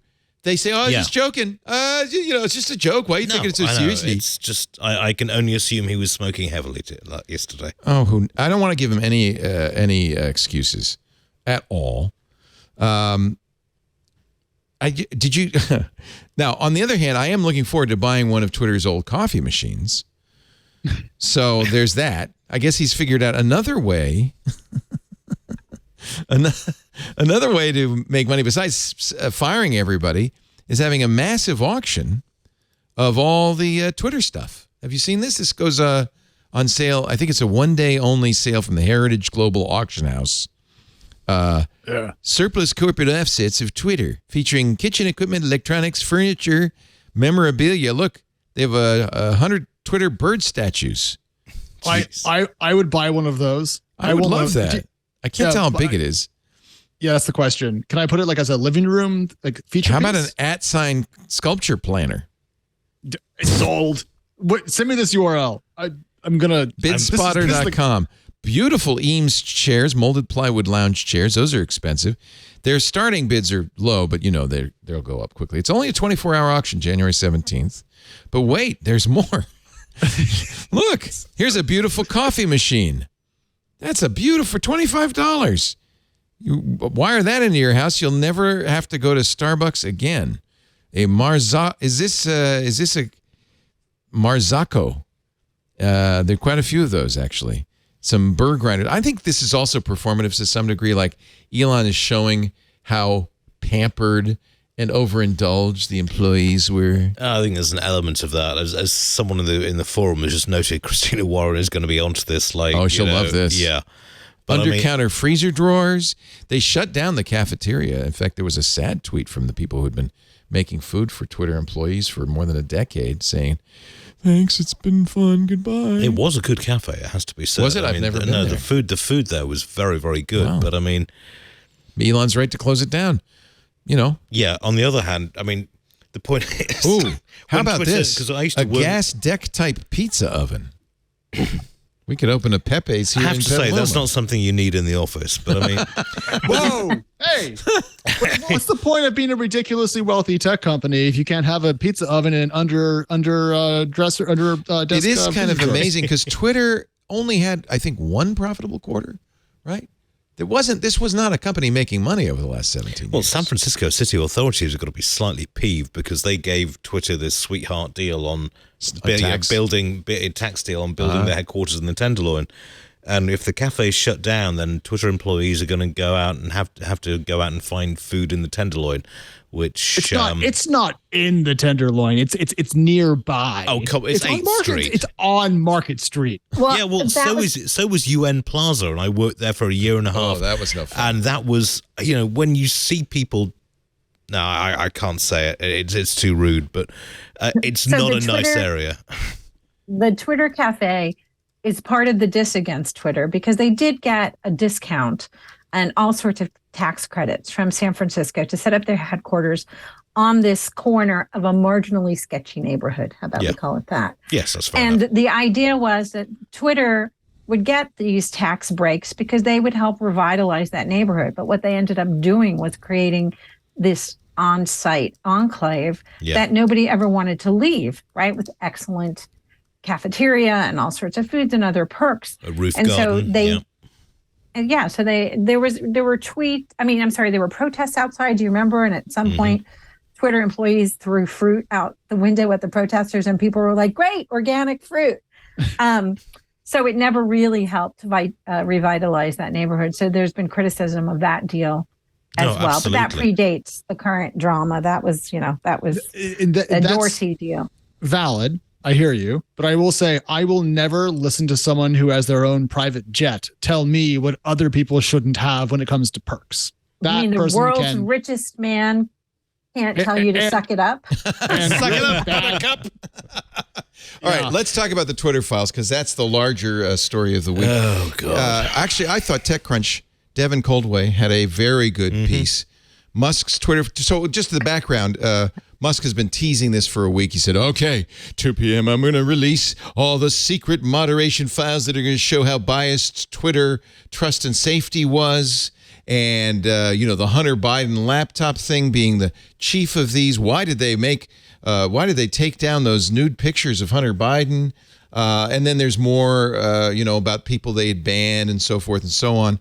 And I think Devin actually had a fairly reasonable take. He says, Musk's Twitter files offer a glimpse of the raw, complicated, and thankless task of moderation. Of course, I think Elon really wants to kind of create this as some sort of scandal. Is he succeeding, Connie? Is it a scandal? It depends on who you talk to. I mean, Elon Musk has been leaking or sharing these Twitter files, which I think TechCrunch did an excellent job breaking down that the there that they thought was there, that he's claiming is there, is not there. That it shows a complicated issue and people actually being very thoughtful about how to curate content in a complex time. So anybody who actually reads that will see, whatever Musk and his acolytes are saying is false. But the problem is most people won't read. They don't read what them. is actually They there. just read what Matt Taibbi and Barry Weiss, two right-wing hacks, have to say about it. So it's very biased, I think, in its... Well, you're laughing at me, Alex. Is that not appropriate to call Matt and Barry hacks? You mistake my laughter as aimed at you, Leo. Not at all. I'm just giggling because people claimed that Twitter was operating in a partisan manner to create a specific narrative. And then as they accused former Twitter of doing that, they're literally doing that again, because you are correct about Matt Taibbi and Barry Weiss. And I find it really funny that Elon says he's like a centrist and wants to advocate for Ron DeSantis and also to be able to vote Republican in the last election. He's not moderate. He's not center. He's even a bit right for even the American political landscape, which is famously right-leaning already compared to Europe. And I think the Twitter files have been a flop in terms of driving any meaningful conversation about moderation. What they have done is, as Connie pointed out, create a fustercluck of people bouncing around, shouting and screaming and stamping their feet. And essentially anyone who has paid attention to this has just seen people repeat their priors after it's come out. So it has moved the ball 0 centimeters forward, and you could even say it's moved it backwards. As Devin points out with a screenshot, among the things released in the Twitter files is the libs of TikTok, which is a notorious and problematic that's the polite way of putting Twitter it. account, which has caused violence against birth control, or rather abortion clinics and transgender people. Has the big banner, "Do not take action on user without consulting trust and safety." They're saying don't ban this. But I mean, so it isn't I think, though, really more important story here, and I really think Devin gets a lot of credit for writing this, is what it shows you is how hard it is to do moderation at scale with 300 million daily or monthly active users. But I mean, if we're all editors here. If a journalist had come to me with this story, I'd be like, so what's your hook? What, content moderation is hard? They blocked the Hunter Biden laptop story from the New York Post for a whole 24 hours. I got approached for the Hunter Biden laptop story, and I said, fine, show me the data. It's like, well, we can't show it to you, but you need to publish this in the next 2 weeks. Right. I'm not going to do that. Right. You know, you've got to check these things out. You've got to understand what's going on. And it's just like, this was a completely unfounded claim. At the time, as it turns out, I don't know, but at the time itself, why should you amplify something like that? Right. In fact, and what are they advocating for as a replacement for this process that we saw, which was people trying to take on very complex questions at important times in a difficult moment? Their response to how to fix this is let Elon make all the choices himself. That's why head of trust and safety Yoel Roth resigned. Yoel said, and is now being absolutely hounded. Which is sad. Elon's really being scathing about Yoel. He's not being scathing. He's inciting violence. Yeah. I mean, I'm sorry. Call it what it is. You know, I know he was happy with Yoel as long as Yoel was supporting him in tweets. And as soon as Yoel said, you know what, I can't, there's no need for trust and safety if one man makes all the decisions, so I'm leaving. It wasn't even a mean thing, but it is mean now. Look, I know Elon's fond of pedophilia references, but I mean, he's literally set the mob on this guy. It's ridiculous. And that's the QAnon side of it, which is this absolutely absurd notion that the Democrats drink the blood of children, and this whole pedophilia thing is pure QAnon. And it strikes me that Elon has been red-pilled, that he has been swayed onto the dark side, which is a real problem when you have ownership and complete control over such a big platform as Twitter. To me, this is the hair on fire problem. The good news is I think by now most people have stopped, worrying about believing anything they read. And I presume that news accounts no longer quote tweets as much as they used to be. That's where they got the leads, right? Is it the same? Has it changed? How do you treat Twitter differently now? Oh, yeah. I mean, you see that was so a much well-timed rubbish. sigh. Yeah, I know. Sorry. I mean, you see so much stuff on there. You've always got to check your sources. That's what our job is to do, is to check information rather than just spamming it out and trying to appeal to the lowest common denominator with whatever the juiciest story is. But I don't know how everyone else is, but I just on Twitter in the last 2 or 3 weeks, spam is through the roof. I'm getting a hell of a lot of weird porn in the news stuff. And I'm getting tweets from people I have no interest in whatsoever. I don't know what's going on there. Like I say, last chopper out of Saigon feeling. I'm curious what Connie thinks, because if you go to Connie's Twitter profile, it notes that CNET is the world's #1 consumer tech news and advice site. And I feel like this is a question that we should ask, not from our perspectives, because we're all way too online, but what is CNET saying to the regulars about this stuff? Well, so, I mean, I've been watching this dumpster fire along with the rest of you, and there's a couple of observations. People follow the people that they want to follow, and either you trust them or you don't, right? And so we're seeing the amplification of a lot of other weird, bizarre accounts for some back-end business reason that I don't think any of us have figured out. But I also think it's because there has been a small percentage of Twitter users have kind of disengaged and are now watching the fire rather than participating in burning the books. And CNET's advice, we've done a timeline of everything that's happening at CNET, at Twitter, because it's just like it's minute to minute, second by second, and it can take over your life here in tech. But in most of America, they don't care. People don't care anything about what's happening at Twitter, the average person. What they care about is living their life and trying to pay their bills and being able to afford Christmas presents if they've just lost their job or what have you. And so there is a lot of attention by the media and by influencers who want to make this an important story, because it is just spectacular to watch this man who claims that he's all about free speech. And every time I hear him say that, I think of that Princess Bride line. I don't think that phrase means what you think it means, because obviously he doesn't know what he's talking about. So he's just manipulating people, and who tweets out misinformation, and then Twitter itself has to correct his tweets. How many of those have we seen? So I think a lot of the wait and see and the last helicopter is about, can this be salvaged? What is going to happen? Should it be or salvaged? Is it just going to implode? Should it be salvaged? Is there value to it that we want to preserve? Yes, my Twitter account. I want to preserve that. Alex, you spent good money to get ALEX as your handle. Well, no, forget the $60 I paid back in the day. It's the 14 years, and I have deleted hundreds of thousands of tweets from myself, and after my latest purge, I'm still like 120K. I can't help myself. I love it. It's like a service designed for me. Don't take it away. It is. There is, and it's an endorphin. There's an endorphin thing going on. It's an addictive it's a great thing in itself, but I think Connie has a very good point. It's what, the 7th biggest social network.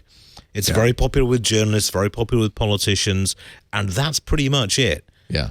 For your day-to-day... That's why it has a disproportionate... Yeah, but for your day-to-day operations, most people really don't care that much. Yeah. The real world doesn't. Yeah, but it's just... Yeah. Except for a while it did. You would see the Twitter handle on The Voice and, on TV shows and... for a while there, it really did matter. It was like, this is how you showed that you were with it. No, one of my tweets, this is a shameless self-promotion, but one of my tweets actually appeared on a British comedy show because they were, someone from the New York Times who was working in London got their house broken into, and they're like, oh, this is terrible. It's like, has anyone else got an experience as a petty crime that they'd like to share? And of course, being British, we took the piss. So I just responded, yes, some monster put the milk in before the tea bag. I called the police, but they were not interested. Which comedy show were you on? Oh, this was some British. That's good. I forget the bloke's name. Cats or no. This was some sketch show from the blonde-haired comic. Oh God, I can't remember his name now. It's on my Twitter feed, as it happens, but no. Yeah. Well, I just want to add, it doesn't, Twitter, what happens on Twitter doesn't matter to a lot of, people outside of that bubble, except that it does matter in that the media amplifies what's happening on Twitter. That's and why you saw that during the presidential campaign, and you're seeing it now we've seen it with misinformation about COVID and vaccines. So it's a pipeline that people then use, and then things that should not be amplified are able to be amplified.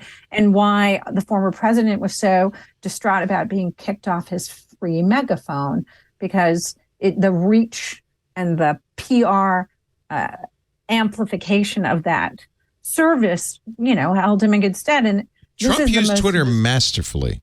You agree?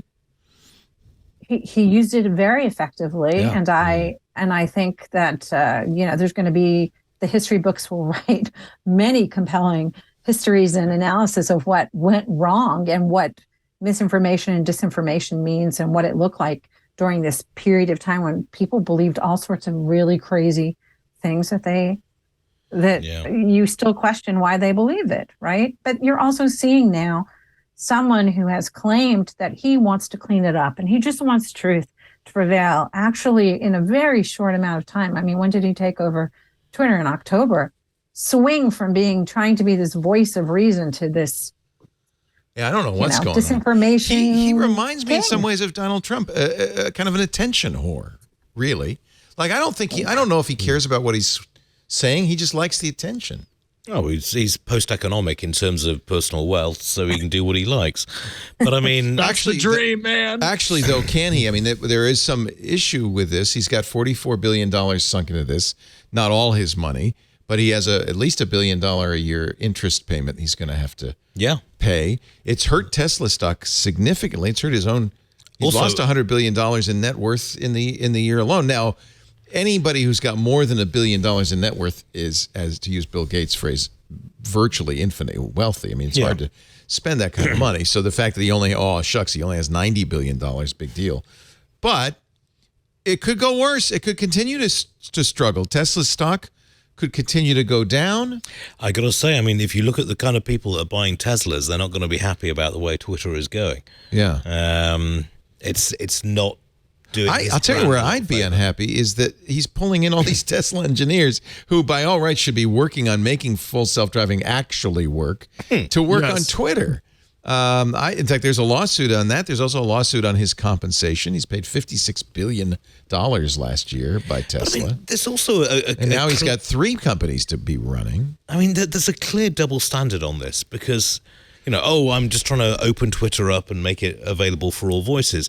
Have you tried going on Parler or Gab or Reddit or Conservative or anything like that? Yeah. And if you express anything which is outside of the prescribed line, you're instabanned. It's all tribal now. So it's just like, we've got this guy, literally, if you can throw $44 billion at something like this, that's an argument maybe for higher taxation. I know that's a terrible thing to say, but, maybe people shouldn't have that much money and be that unstable. Yeah. All I'm saying. Look, that's all incredibly reasonable, and thank you, and blah, blah, blah, blah. But let's go back to the whole thing, can't spend $1 billion, because I could, I would just build my own. But you're not going to be in the poorhouse. Seeing a remake of Brewster's Millions with Alex's Billions, but well, as long as we're slandering Elon, let's go through a few of the other slanders. LA Times business section had a big story. Crud. Now I have to log in and pay for the paywall. Yeah, having to pay journalists is a really so annoying. The headline, I can still read that. Tesla says its self-driving technology may be a failure, but it is not a fraud. Now, Alex, I did read the story before it locked me out, so I can tell you what it said, which is that he's being sued right now because Tesla has claimed full self-driving. In fact, he's opened it up this week. He opened up full self-driving to all Tesla owners.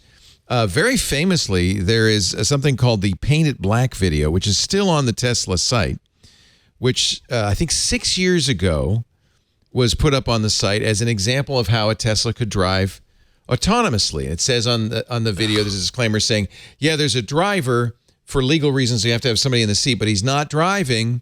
And they show this video of the Tesla driving blithely all over town. And later, we've learned, and by the way, it's still on the site, Tesla employees have revealed that the actual video was highly edited. They took out all the driving failures, including one case of the car driving into a fence, in order to make it look like the car was effectively self-driving. Elon has been saying for years, he said by 2020, Tesla owners will be able to let full self-driving be so good, they'll be able to let other people use their car, basically start a car sharing service or their own private Uber, and make $30,000 a year letting others use their car autonomously by 2020. Even today, I just talked to Sam Abul-Samad, who's our car guy. who took a ride in a full self-driving Tesla this week. He said, we had to take over almost, constantly to keep the car from doing crazy things. It's not a full self-driving vehicle. Elon has claimed it is. He's being sued over this, and his lawyers say, well, it's not fraud that he charged you $5,000 to $15,000 for the right to buy. It's not fraud.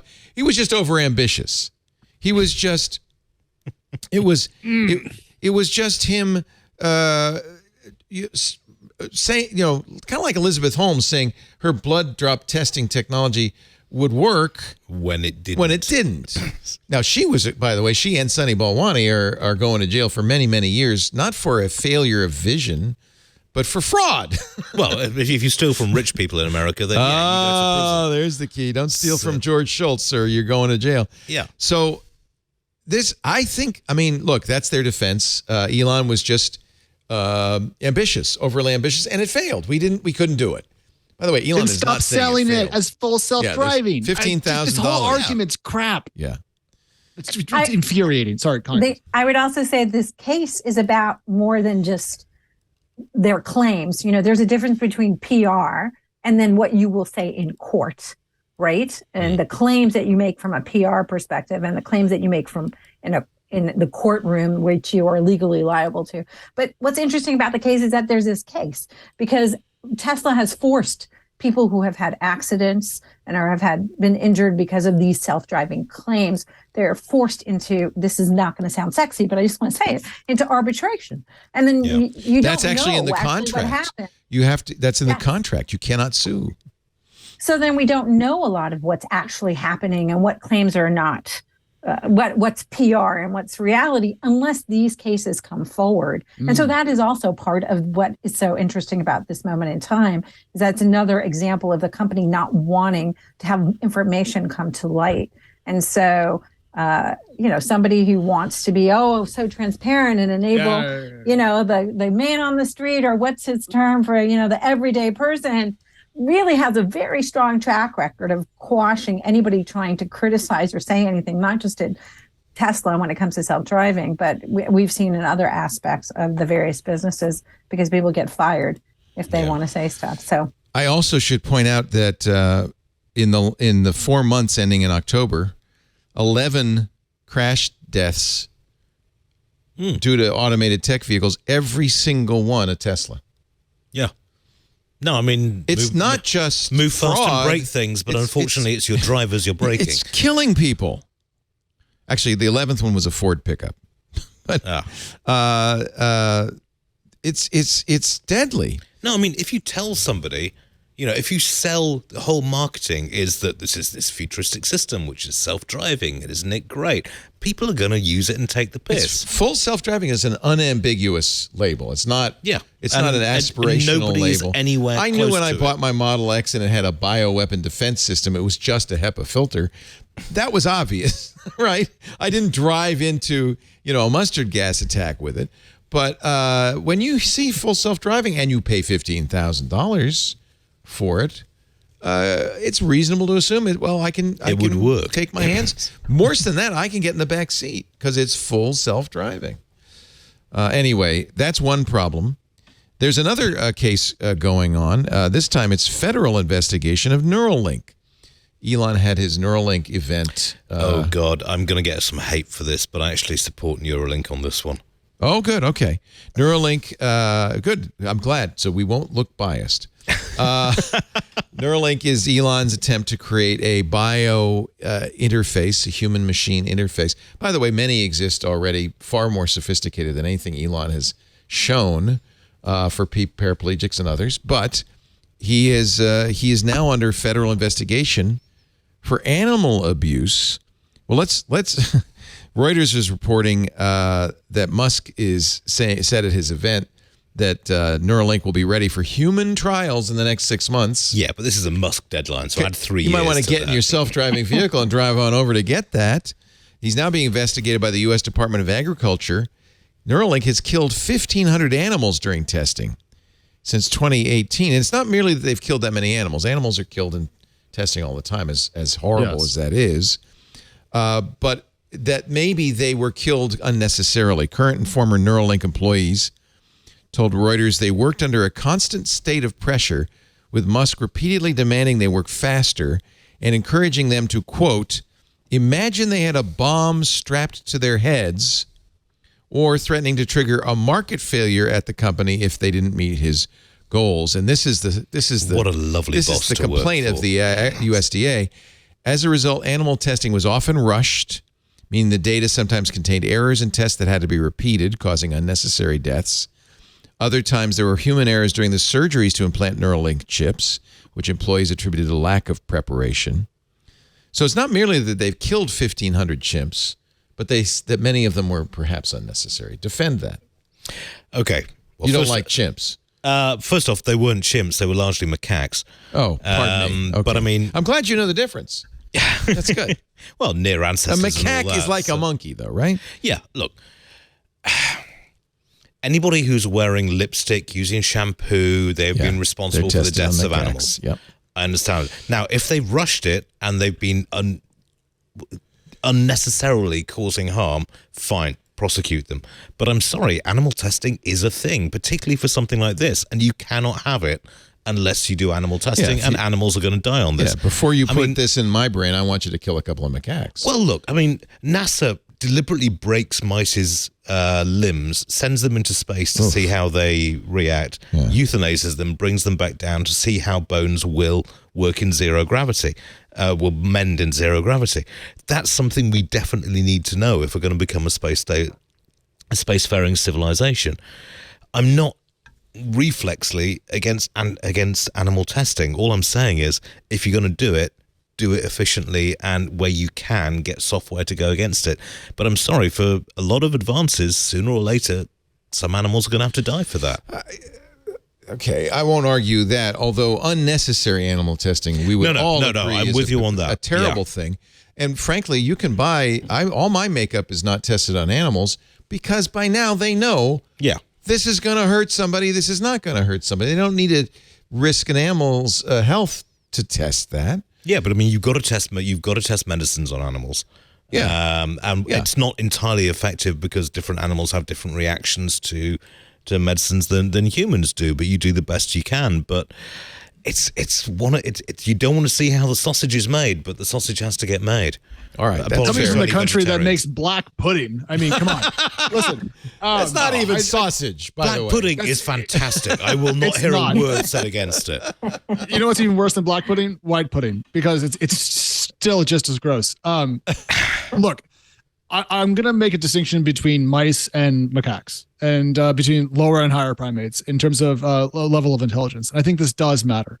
And when you are dealing with increasingly intelligent creatures that are increasingly human-like in their ability to have emotions and language and so forth, you have to have higher standards. And so to me, I think you can say all you want to say about the importance for limited animal testing as a species, sure, but given what we hear in this case and the sheer number of deaths, it's to the point at which I actually do care. And I try to keep a lower bar than I might otherwise so I can engage in the modern world.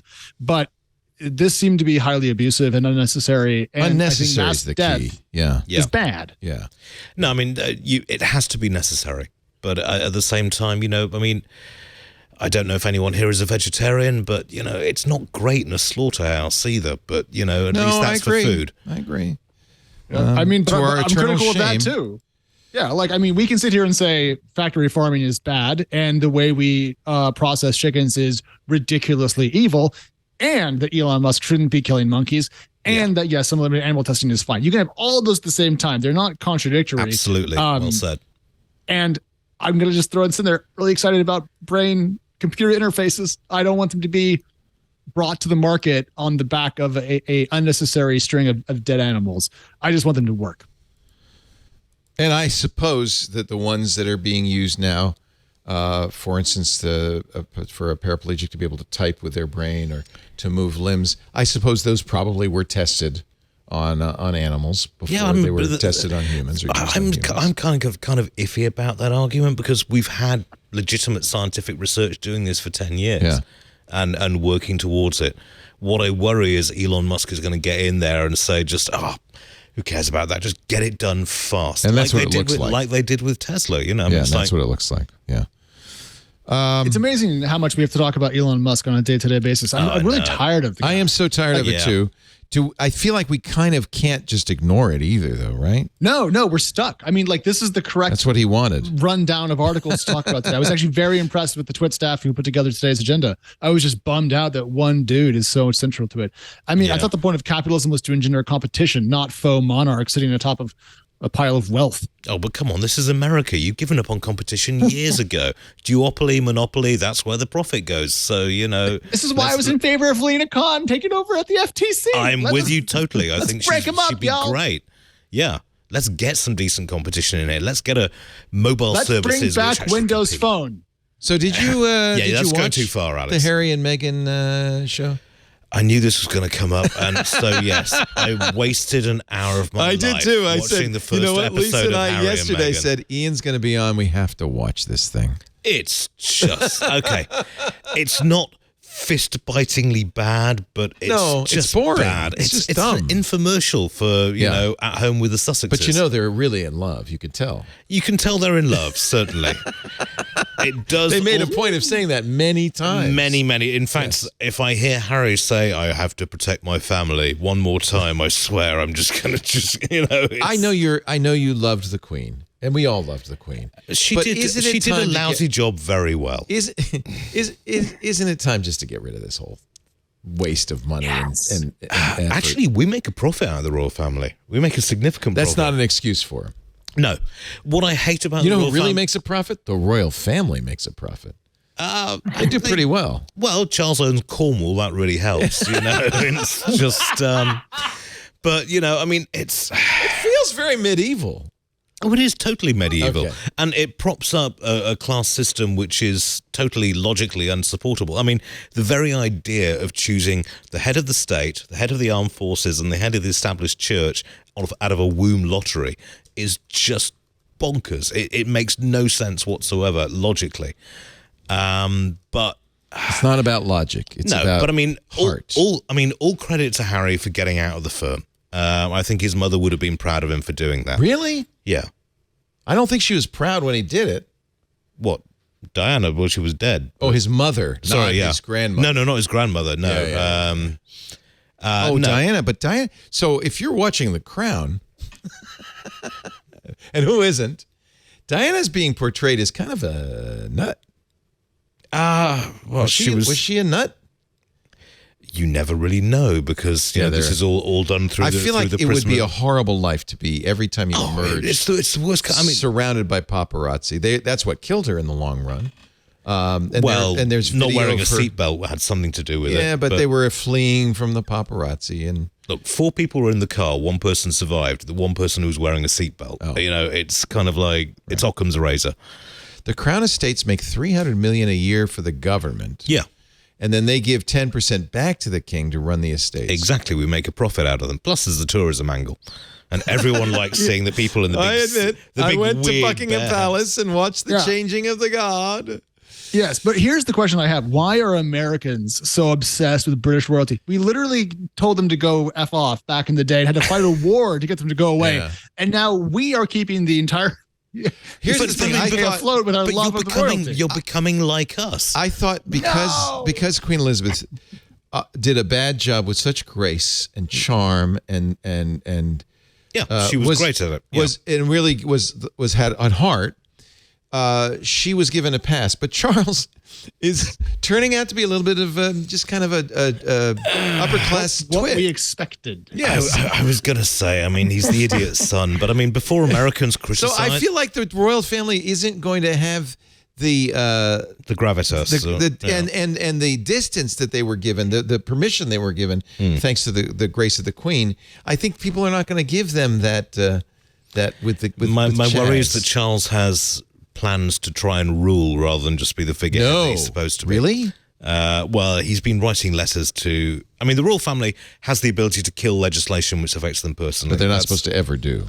No, they do it a fair bit, in fact. Oh, really? Oh, yeah. Yeah, I mean, it's like taxes on certain things and that sort of thing. They will just like, There's a we're problem. taking that out. That's very anti-democratic. Yeah, but They have the House of Lords. Like, Yeah. there's some work to yeah, do. They okay, have a but Alex, state before you church. start criticizing, remember G.W. Bush? It's not, when you've got the idiot son of a former leader who gets the job basically by birth, it's not that different from the royal family. They just call it something different. But So I haven't watched Harry and Meghan. I'm sorry. I was Extraordinary Attorney Woo. That's what I watched on Netflix. Recommended. much better. Yeah. But I give them credit for capitalizing on their celebrity and not having just other people capitalize on That's a it. very And so American what are thing they? to do. Yeah. Yes, they live in California now, right? Yeah. And what were they paid? $100 million or something? I mean, I there's some think outrageous amount of 105, money. yeah. What? Fair play to them, What? Well, what's he going to do? I mean, it's like that's right. You can't get a job. he's not the smartest tool in the You can box. fly a helicopter. No, he acted as gunner on the helicopter. Oh, okay. He can shoot out of a helicopter. Yes, he can shoot out of a helicopter. That's not really a he could do this- marketable He could do skill. the same job Kyle Rittenhouse can do, basically. Whoa! Oh, God. Did you see his tweet, by the way, yesterday? No. Yeah, Let's okay. Let's not go there. Okay, fair enough. Look, he's Now I'm gonna check. I have to see. fair play to them, but and I'm glad they're out of it because it's a horrible system. And for all the Fresh Prince of LA jokes which were being made in the British media has gone nuts over this over the last week and a half because they're basically saying, the paparazzi and the British tabloid media were racist against my wife, which they quite clearly were. Yes. Absolutely. Although she's the whitest black woman I've ever seen. I don't care. It's just some of the stuff that was coming out was Danny Baker, a BBC Radio 5 presenter, actually, thank God, got fired because he printed out a new picture of the royal baby with a picture of a monkey. Oh my God! It's just the blatant racism. Was It's still there. Some lady in waiting asked. Oh yeah. Did you see this? Oh, that was her response was so. Sorry, go on. No, I'm trying to remember who it was. It was a black member of parliament, or no. She runs a non-profit in the UK. she was an NGO, and she was at a reception at the palace. Yeah, and one of the we don't know who, but we think we know. she's resigned. So She resigned, so we know who. Said, well, what is your nationality, dear? She says, I was born in Manchester. I'm English. No, I don't mean that. You're obviously not English. Where are your people from? Her response was fantastic, though. It's like, I don't know. They didn't keep records when they brought me over here. Oh, burn. Wow. Times are changing, right? I mean, this kind of behavior, it's kind of anathema now. And I feel like the royal family kind of is protecting that somewhat, Hereditary monarchy is bad. And, It's bad. It's good for Netflix's business, making it a tech story. Good for Netflix. Good for the British Treasury. Although what I'll say is, if you want to have some fun, you can just watch the show Wednesday, which is lovely and delightful, and does not involve any royal figures whatsoever. And you don't have to deal with Tories on Twitter telling you that Meghan Markle is a bad person, because I don't care what they think. And I'll just say this: I hate celebrity culture, and the monarchy is the epitome of it. It's the worst. And yes, it's because they're not even pretty or smart or talented. No. They're just there. They're upper class. They just twits. showed up. Yeah. Well, all right. Let's take a break now, shall we? At least celebrities are hot. All right. Wow. Oh, good God. I thought that was a relatively PG comment. Connie's giving me a look. All right, I take it back. I endorse your endorsement of Wednesday Addams. That was a fun series. That's a good show. Yeah. Lovely. I'm going to stop there. Did you see the behind the scenes of Thing? The hand? The character actor who had to do and he wears a express green emotion. suit, Yeah. and then his hand, and they so they can mat him out. Oh, good grief. And he's like a dancer. I mean, he's like it's quite impressive what he's doing. And if you want more innovation, Guillermo del Toro put up his version of Pinocchio. Is that good? Have you on seen Friday. It's not a kid's Pinocchio. A Mussolini. Well, spoiler, as you know, does Pinocchio. shoot the puppet at one point. So. Yeah. No, as you know, Pinocchio was in fact a fascist novel. No, it was pre-fascism, Pre-fascist. but 1880 something. But the stop motion and what he's trying to do technically, the story. So did he tell takes the the story to a original? very dark Did he place. do the original style Pinocchio, not the Disney Pinocchio? Oh, it's not Disney Pinocchio. This is not kids. Do not have your kids watch this Pinocchio unless they're older and you have a very long conversation with them about Really? death and Wow. fascism and loss. Yeah. It is remarkable how many children's fairy tales have really, really dark stuff. If you look at the original versions rather than Disney-fied versions of it, it's like Cinderella. Her sisters cut their toes off to try and get their feet into the slipper, and Little Red Riding Hood is just don't read the original to the kids. Just really don't. It's fairly dark. Now I want to go home and watch. From the forums. Now they are pretty grim. Yeah. Well played. The Grims. Well played. The Grims. Yeah. Yeah. All right, let's take a little break. We will come back with lots more. I want to talk about China a little bit. TSMC planning now to triple its investment in Arizona. Apple, telling the Wall Street Journal, you can't attribute this to Apple, but we're going to get out of there. Mm-hmm. And now China is actually responding by scrapping its COVID zero policy, which is very interesting. Well, that's all coming up in just a little bit, and then we have lots of lovely little fun stories to tell you. But first, This Week in Tech is brought to you by ZipRecruiter. It's the holiday season. Have you noticed? Santa threw up on our studio, that's for sure. Many businesses hiring for festive jobs. These are actual listings from ZipRecruiter. Turkey catcher. Bilingual Santa Claus. Okay, that I get. Coffee and nut gift basket assembler. And there is literally a listing on ZipRecruiter for reindeer wrangler. This is the beauty of ZipRecruiter. It can fill any job. Any job. What roles can't they fill? If you're hiring, ZipRecruiter is there to help you find your dream candidates. What we used to hire, we have been using for years to hire, and it really works beautifully.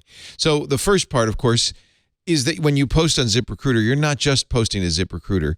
Lots of job hunters go there, but you're also posting on 100 other job boards, plus social networks. You're really casting the widest net. And then the beauty of this is all of those applicants don't go to your email or your phone. No. That would be horrific. They go into your ZipRecruiter inbox, which has all these tools for filtering, scanning. For instance, they reformat all the resumes so that it makes it easy to read. They give you questions to eliminate people who are just not starters. The yes, no, true, false, multiple choice, even essay questions, so you can strain out the candidates that don't fit. But then they do something really cool. People come to ZipRecruiter looking for work. They go through those resumes with the software and look for people whose qualifications match your requirements. That's all. Then they give you a list of those people, and you can look at them and say, oh, I like this one, and ask them to apply. I have to say our experience has been when you invite somebody to apply to your job, there's something about it. I mean, they feel, honored, flattered that you were interested, and so they're much more likely to show up, do the interview. It's really fantastic. All of this, in fact, our experience has been you post on ZipRecruiter, we're going to get within a few hours at least 3 or 4 really qualified candidates. 4 out of 5 employers, 80%, report that they'll get a quality candidate within the first day. Within the first day. It really, really works. We love ZipRecruiter. You will too. Let ZipRecruiter help you find qualified candidates fast. You could try it for free.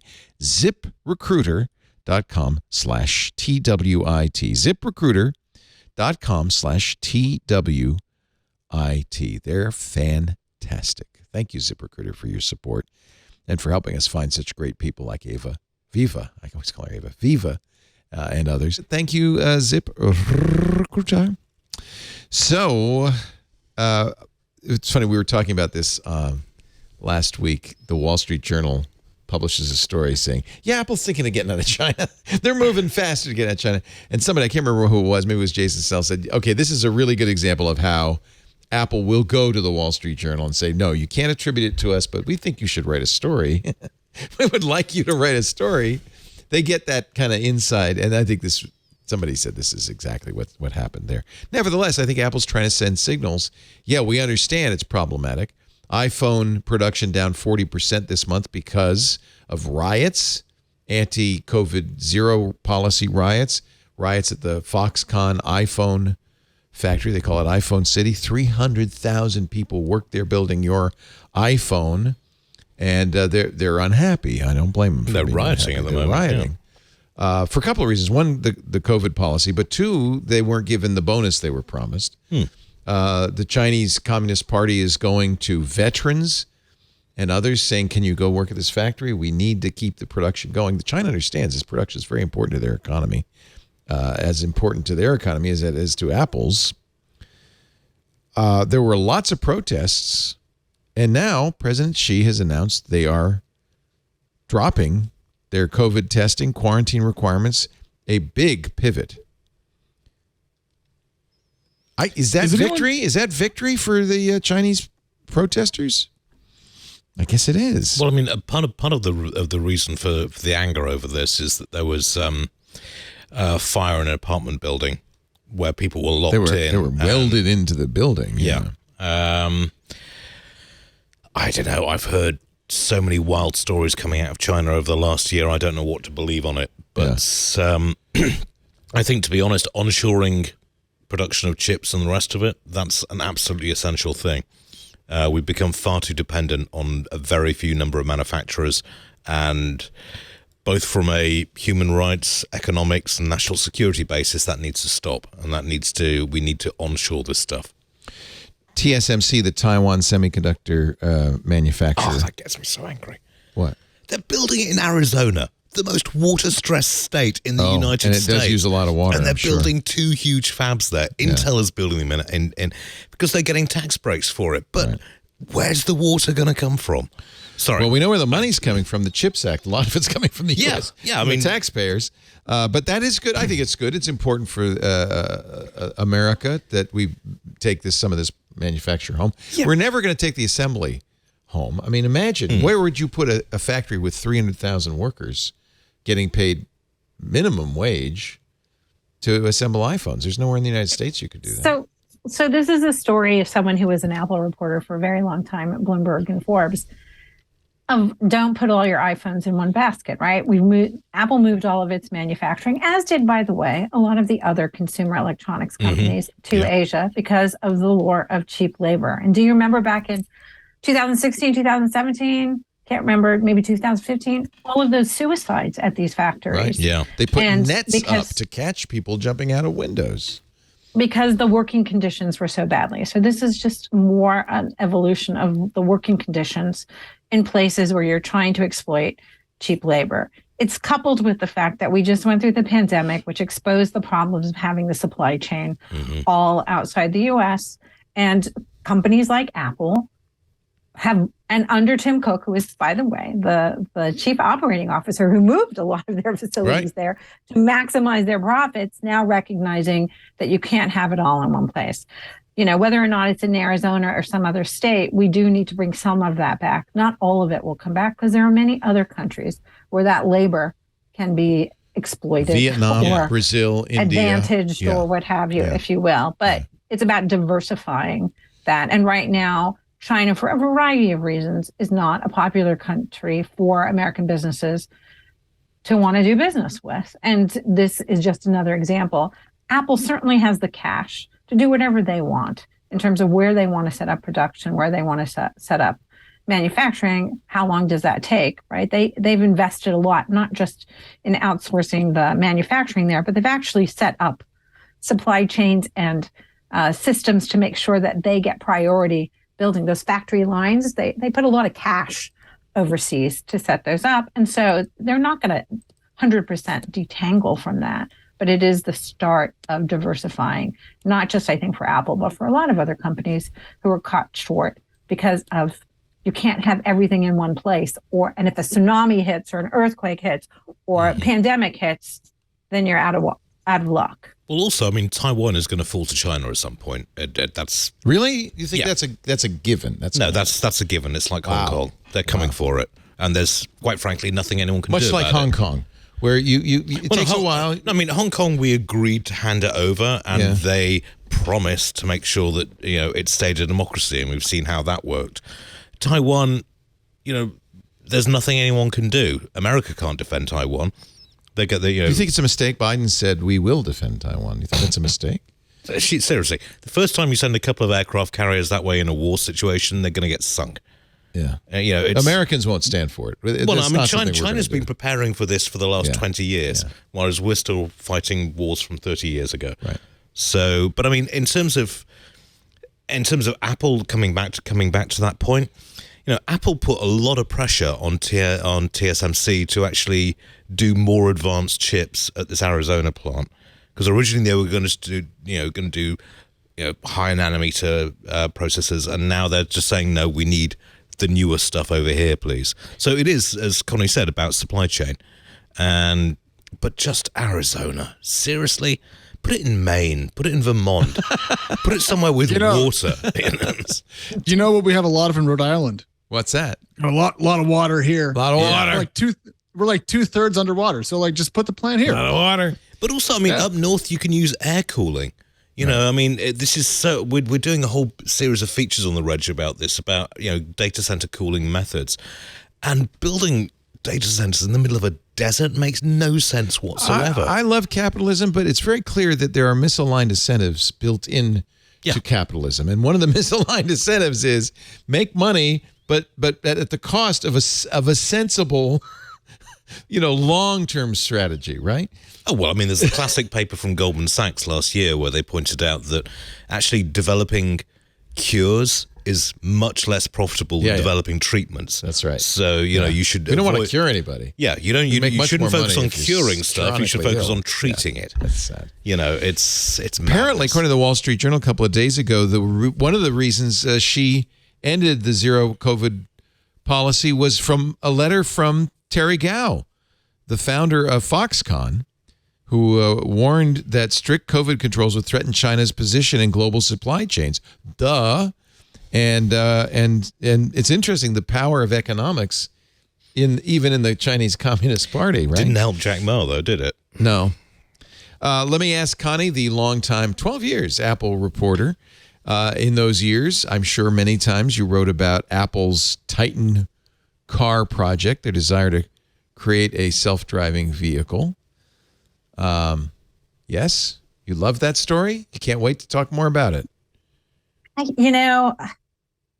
I don't know. I mean, I think at one point I was much more bullish that they might do it. But honestly, I think, Tim Cook is very smart and very pragmatic about what Apple knows and doesn't know and where they can add value. Certainly they figured out they could add value to the entertainment system through done very well. Use of building a self-driving car. What do we all know about Apple? They're never first into the marketplace, right? They wait for everyone else to go in, take all the risks, and they come in and do it in a more elegant, streamlined way. And so, I don't know. It's expensive. They certainly have the cash if they wanted to. They have more cash than most countries on the planet, but they're planning, though. They have to plan. They have to, and Tim knows this, they have to plan for the next big thing, right? That the iPhone isn't going to carry them forever. They have to figure. So this is where the augmented reality and a VR headset, that seems more likely. I'm wondering. I'm wondering at this point. It's certainly not looking that good for metaverse. Coming back to our original point, I will say point blank, there will never be an Apple car in the way that it's there is. According to Mark Gurman, the car project has been in limbo for the past several months as Apple executives grappled with the reality. Yeah. That its vision for a fully autonomous vehicle without a steering wheel or pedals is not feasible with current technology. They don't want to go down the... It's current technology and also Tesla current regulation. Yeah. I mean, you can't put these stuff on the streets without a bunch of... So they're dumping the autonomy. It'll never happen. According to Gurman, they're now planning a less ambitious design that will include a steering wheel and pedals. Only one, but still pedals. And they'll have multiple. And only support full autonomous capabilities on highways. That's what... Right now, which Ford and GM are doing. And they won't get there until 2026. They're either going to sell the division off or they're going to shut it down. Yeah. That's the way. And sell it to who? And well, this is it. Very few people buying it at the moment. Right. Maybe the software might sell, but that's about it. Can I just say how let down I am by this entire autonomy situation? If you go back a couple of years, basically anything in LiDAR autonomy was raising just oodles of venture capital, highest paid engineers out there, talent war, everyone was doing the self-driving project, I had such hope that I was not going to have to relearn how to drive. And now everyone has let me down, and my stupid butt has to relearn how to drive a car. And we have an automatic now. I don't know how to drive automatics. There's only 2 freaking pedals. Where do you shift? It's terrifying. So anyways, Apple, listen, move the iPhone production to some other countries. Take all the money, put it into self-driving cars because I need one. Please, Lord. What about me? I'm getting old. I don't want to have to drive. I don't want to. The worst thing is having Lisa drive and me sitting in the passenger seat. You see, I've driven with you, and you're a very careful driver. I'm a very careful driver. Driving with Lisa might be slightly. You might find my fingerprints in the armrest. I'd rather have Elon drive. No, I get the feeling she's a foot to the floor. Very good driver, but she's very foot good. to the floor. Never had an accident. Very good. Yep. She scares me. Apple apparently, according to the National Labor Relations Board, pursued illegal anti-union tactics. The company either settles or they're going to issue a complaint. The union itself is upset. CWA, the Communications Workers of America, says Apple thinks the rules don't apply to them. The NLRB concluded that in the Atlanta region anyway, Apple held mandatory anti-union meetings during which management made coercive statements. In other words, the investigation's over, and they're saying pay up or we sue. Apple did not have a response. Shockingly. It's interesting because in Maryland, where St. Louis, where the union workers wanted to join the aerospace union, the IAM, they withdrew the petition. The IAM, the union said because it was because of the company. The worker said, yeah, we actually, nobody wanted it. And it's an interesting situation. Apple has clearly adopted some of the strong arm tactics that were, better known in the day of Henry Ford. Oh, no. I mean, okay, they're not hiring... They didn't bring in the Pinkertons. I was going to say, they're not hiring Pinkertons to break heads or bring the army in to shoot up the miners, as they used to in the 1920s. But, it's... They're a big company. If you treat your staff... Look, I was a member of a union for many years, simply because it gave me certain... you get a press card in the UK and you get full legal cover, which is great.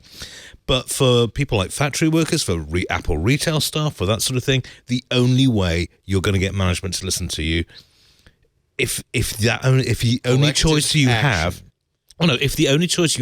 is to go through all the hassle and heartbreak of forming and joining a union, it's a sign of bad management. Yeah. If you're not treating a staff, if you're treating a staff so badly that they want to form a union, you've really mucked up. Also, if you don't want to have unions, don't hire tons of people that work in a retail store, for example, or if you're Amazon, warehouses. I mean, these people expect that their policies that work with technology workers will work with that's interesting. Other sorts of jobs, and it's not the case. Yeah. I've always found the argument that tech workers shouldn't unionize because they're well compensated to be specious, because it's ridiculous and stupid and overly corporately subservient. But come on, these are retail workers. Let them unionize. And every time that a company that has hundreds of billions of dollars says that no, you can't, and then breaks the rules in these ways, it strikes me that the core of the company's soul must be really rotten. And it's just sad. I did see an interesting article some weeks ago, I can't remember where, that said some tech CEOs were rooting for Elon because he was taking the entitled engineers down a peg. But that this is one of the big problems in companies like Apple and Google with the engineers is they have so much power because they're so important and so scarce. Because they do the work. There you go. There it is. Any number.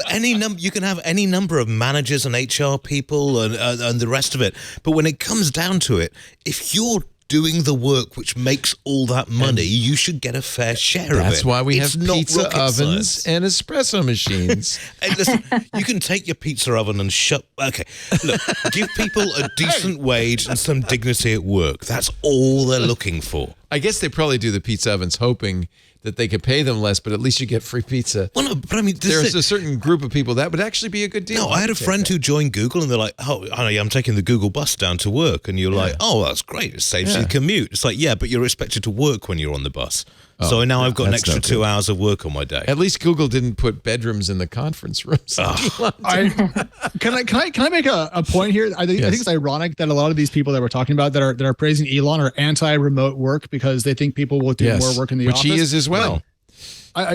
Which is so strange to me because when I work from home because I work in Providence, which is not a tech or journalism city, and I eat at my desk every day. And when I worked in an office, I had friends who were around, and we would go places and eat and sit. But that's you. Work. You like having friends. Oh, but you're saying you weren't getting work done.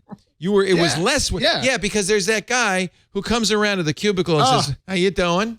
And you're trying to work, and he's bothering you. And then there's the meeting that the middle manager has to do to prove his worth and existence. Yeah. That takes an hour out of your life you'll never get back. You're right. Go home. Work at home. I agree with you. I happen the whole quarantine, I worked here.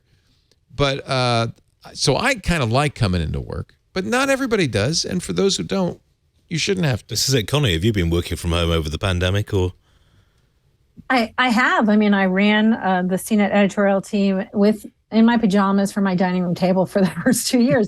We are now back in the office 2 days a week for most staff, but we still have a lot of flexibility because once you run your business remotely, you can show that you can run your business remotely. Yeah. So then the argument is, why do you need to do it in person? Well, I will say there are definitely some advantages to having people together. Mm-hmm. You like brainstorming and there's camaraderie and conversations might happen. But there's no reason anything has to be an either or, black or white. They don't have to all work in person. Hybrid. Otherwise, I don't think you're doing your job, right? Hybrid is the future. Yeah. Forever, going forward. Factory workers have to touch things. Right.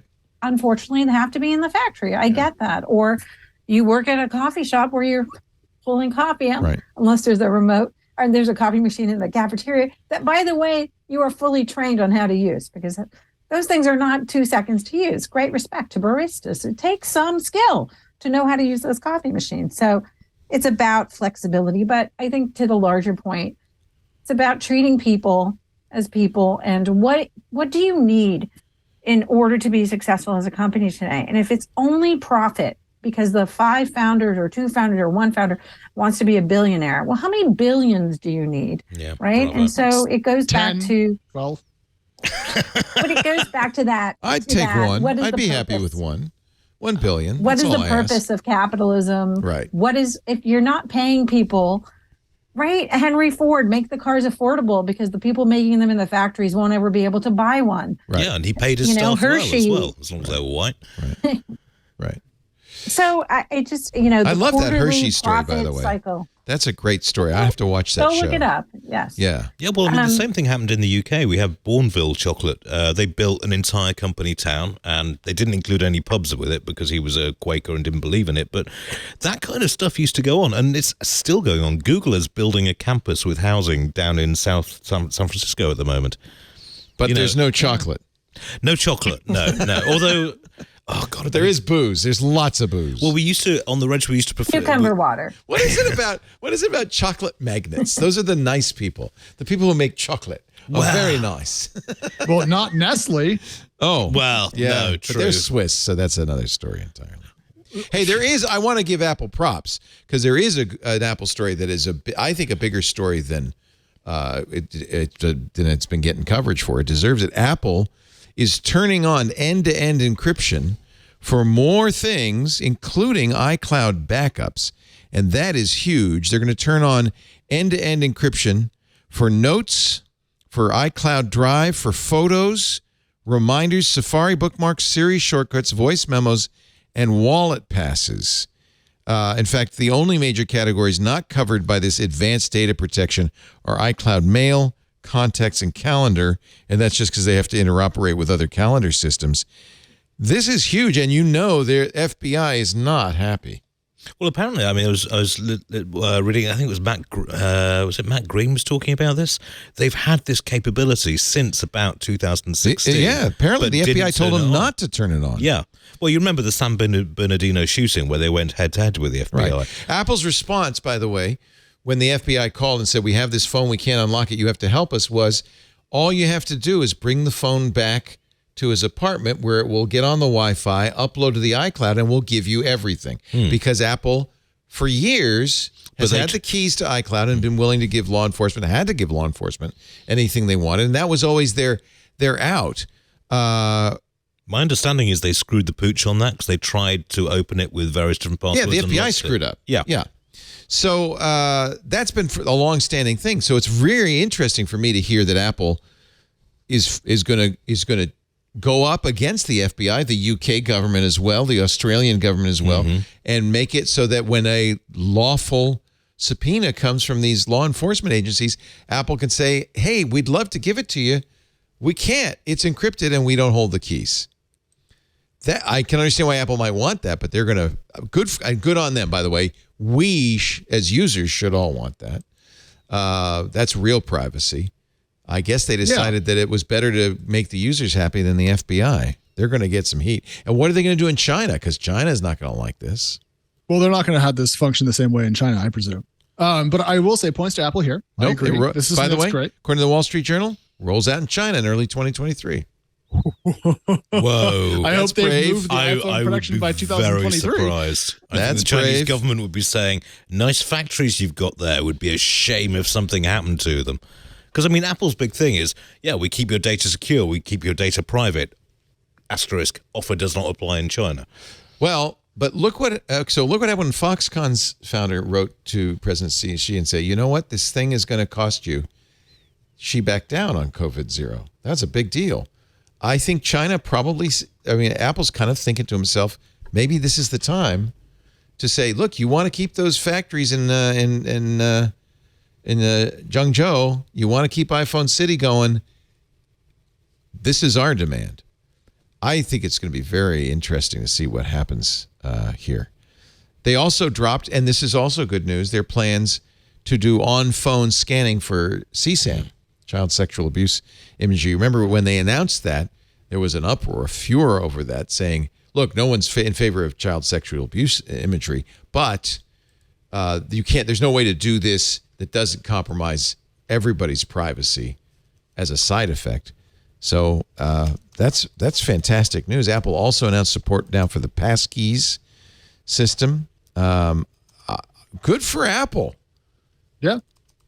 Right? I mean, this is why Apple's stance on generally privacy is better than most because they are not an ad-first business. That's changing, I think, as we've seen Apple evolve as a company. But, if you want to have a slightly more secure device, it just seems to be reasonable to be on iOS, which is why I'm an iPhone user, have been forever. So points, but that doesn't take away the other stuff we've talked about. But yeah, I'll give him some points here. Connie, do you think Tim Cook finally said, all right, we're going to actually live up to our promise of what's on the iPhone stays on the iPhone? I think Apple has tried to carve out a place for itself in the marketplace as being very privacy forward and being privacy. But some have said, and sometimes it seems that it's a marketing strategy rather than a real. Yeah, but I think that they have tried. I mean, this is an example of them pushing the buckets. Yeah. I think your theory about how they are using it to coerce the Chinese government is interesting as that comes out. Well, that's the story I'll read and see how it plays. But yeah, I mean, I think them going up against the FBI in that San Bernardino case was also an example of them saying this is a slippery slope and we need to stop before we go too far down that slope. They've had this capability for years. They didn't do it for years. Why now? What do you think? Because the heat's died down after the San Bernardino thing? I think, here's what I think. Apple was starting to get a lot of heat over the last 6 months over the ads that they were starting to put in there and evidence that Apple was in fact sending lots of information back to the home office and so forth. It was starting to look like that this privacy thing was merely a marketing push. They weren't living up to it. And I think they realized that that's going to hurt them in the long run. They're getting a lot of heat over other things like the App Store. this was their chance to become a white knight and to stand up for it. Because this is exactly what people like Matthew Green say you got to do, end-to-end encryption. You don't hold the keys, we hold the keys. I think they also, by the way, are probably making the calculus that most users will not turn on advanced data protection. That they would still, in many cases, be able to turn that information over to law enforcement. Because it is a separate, I think it's going to be a separate setting, and you will sacrifice some capabilities, because if it's end-to-end encrypted, there's things Apple can't do because they can't see into your files. What do you think, Connie? Why now?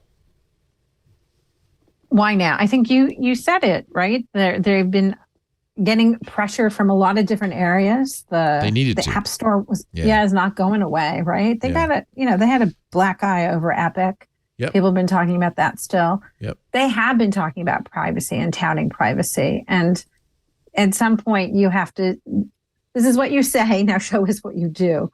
So I give them points on this one. I think timing, look, most of us keep our phones now for longer than we ever have, right?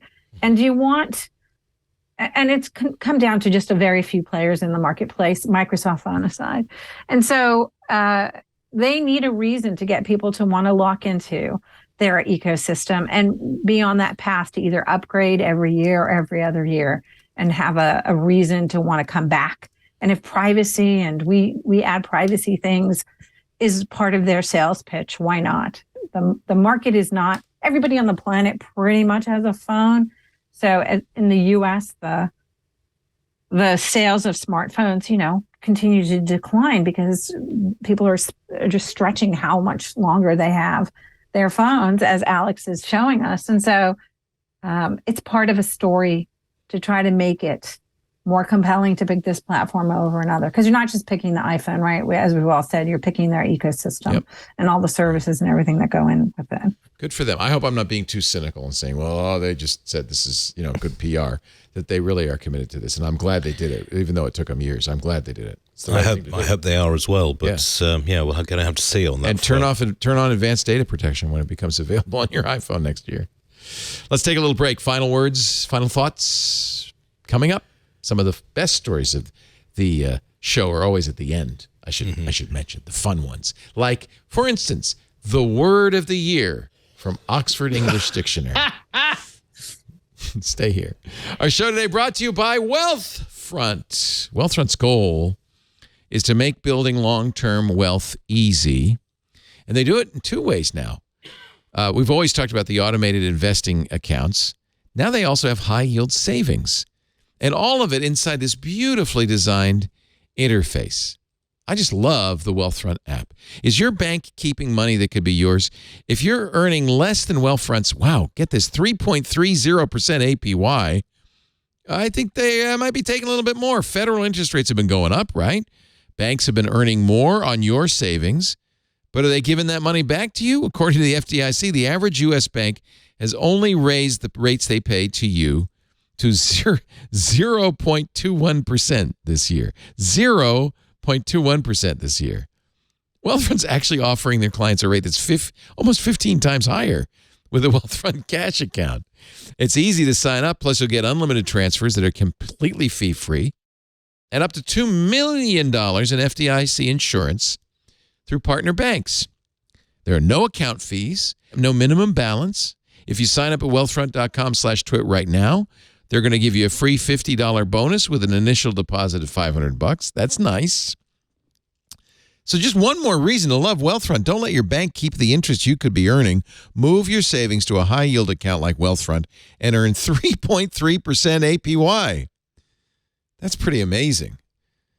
Join nearly 500,000 people who already use Wealthfront to earn 15 times more than the average U.S. bank. Go to wealthfront.com/twit to get started and get your free $50 bonus with an initial deposit of $500. Wealthfront.com/twit. Wealthfront.com/twit has been a paid endorsement for Wealthfront. And we thank you, Wealthfront, for your support here at Twit. And all of you who use that address are supporting us too, so thank you. What a week this week was. We have a lovely handcrafted video for you describing all that you might have missed. This is a cozy little sweater. I bet. It's got a happy holidays with a clippy and an OK button. I'm tempted by that. It's right over my left breast. So girls, stay away. Don't be tempted there. Previously on Twit. I said that. All about Android. Tell me if you've heard this before. iMessage on Android.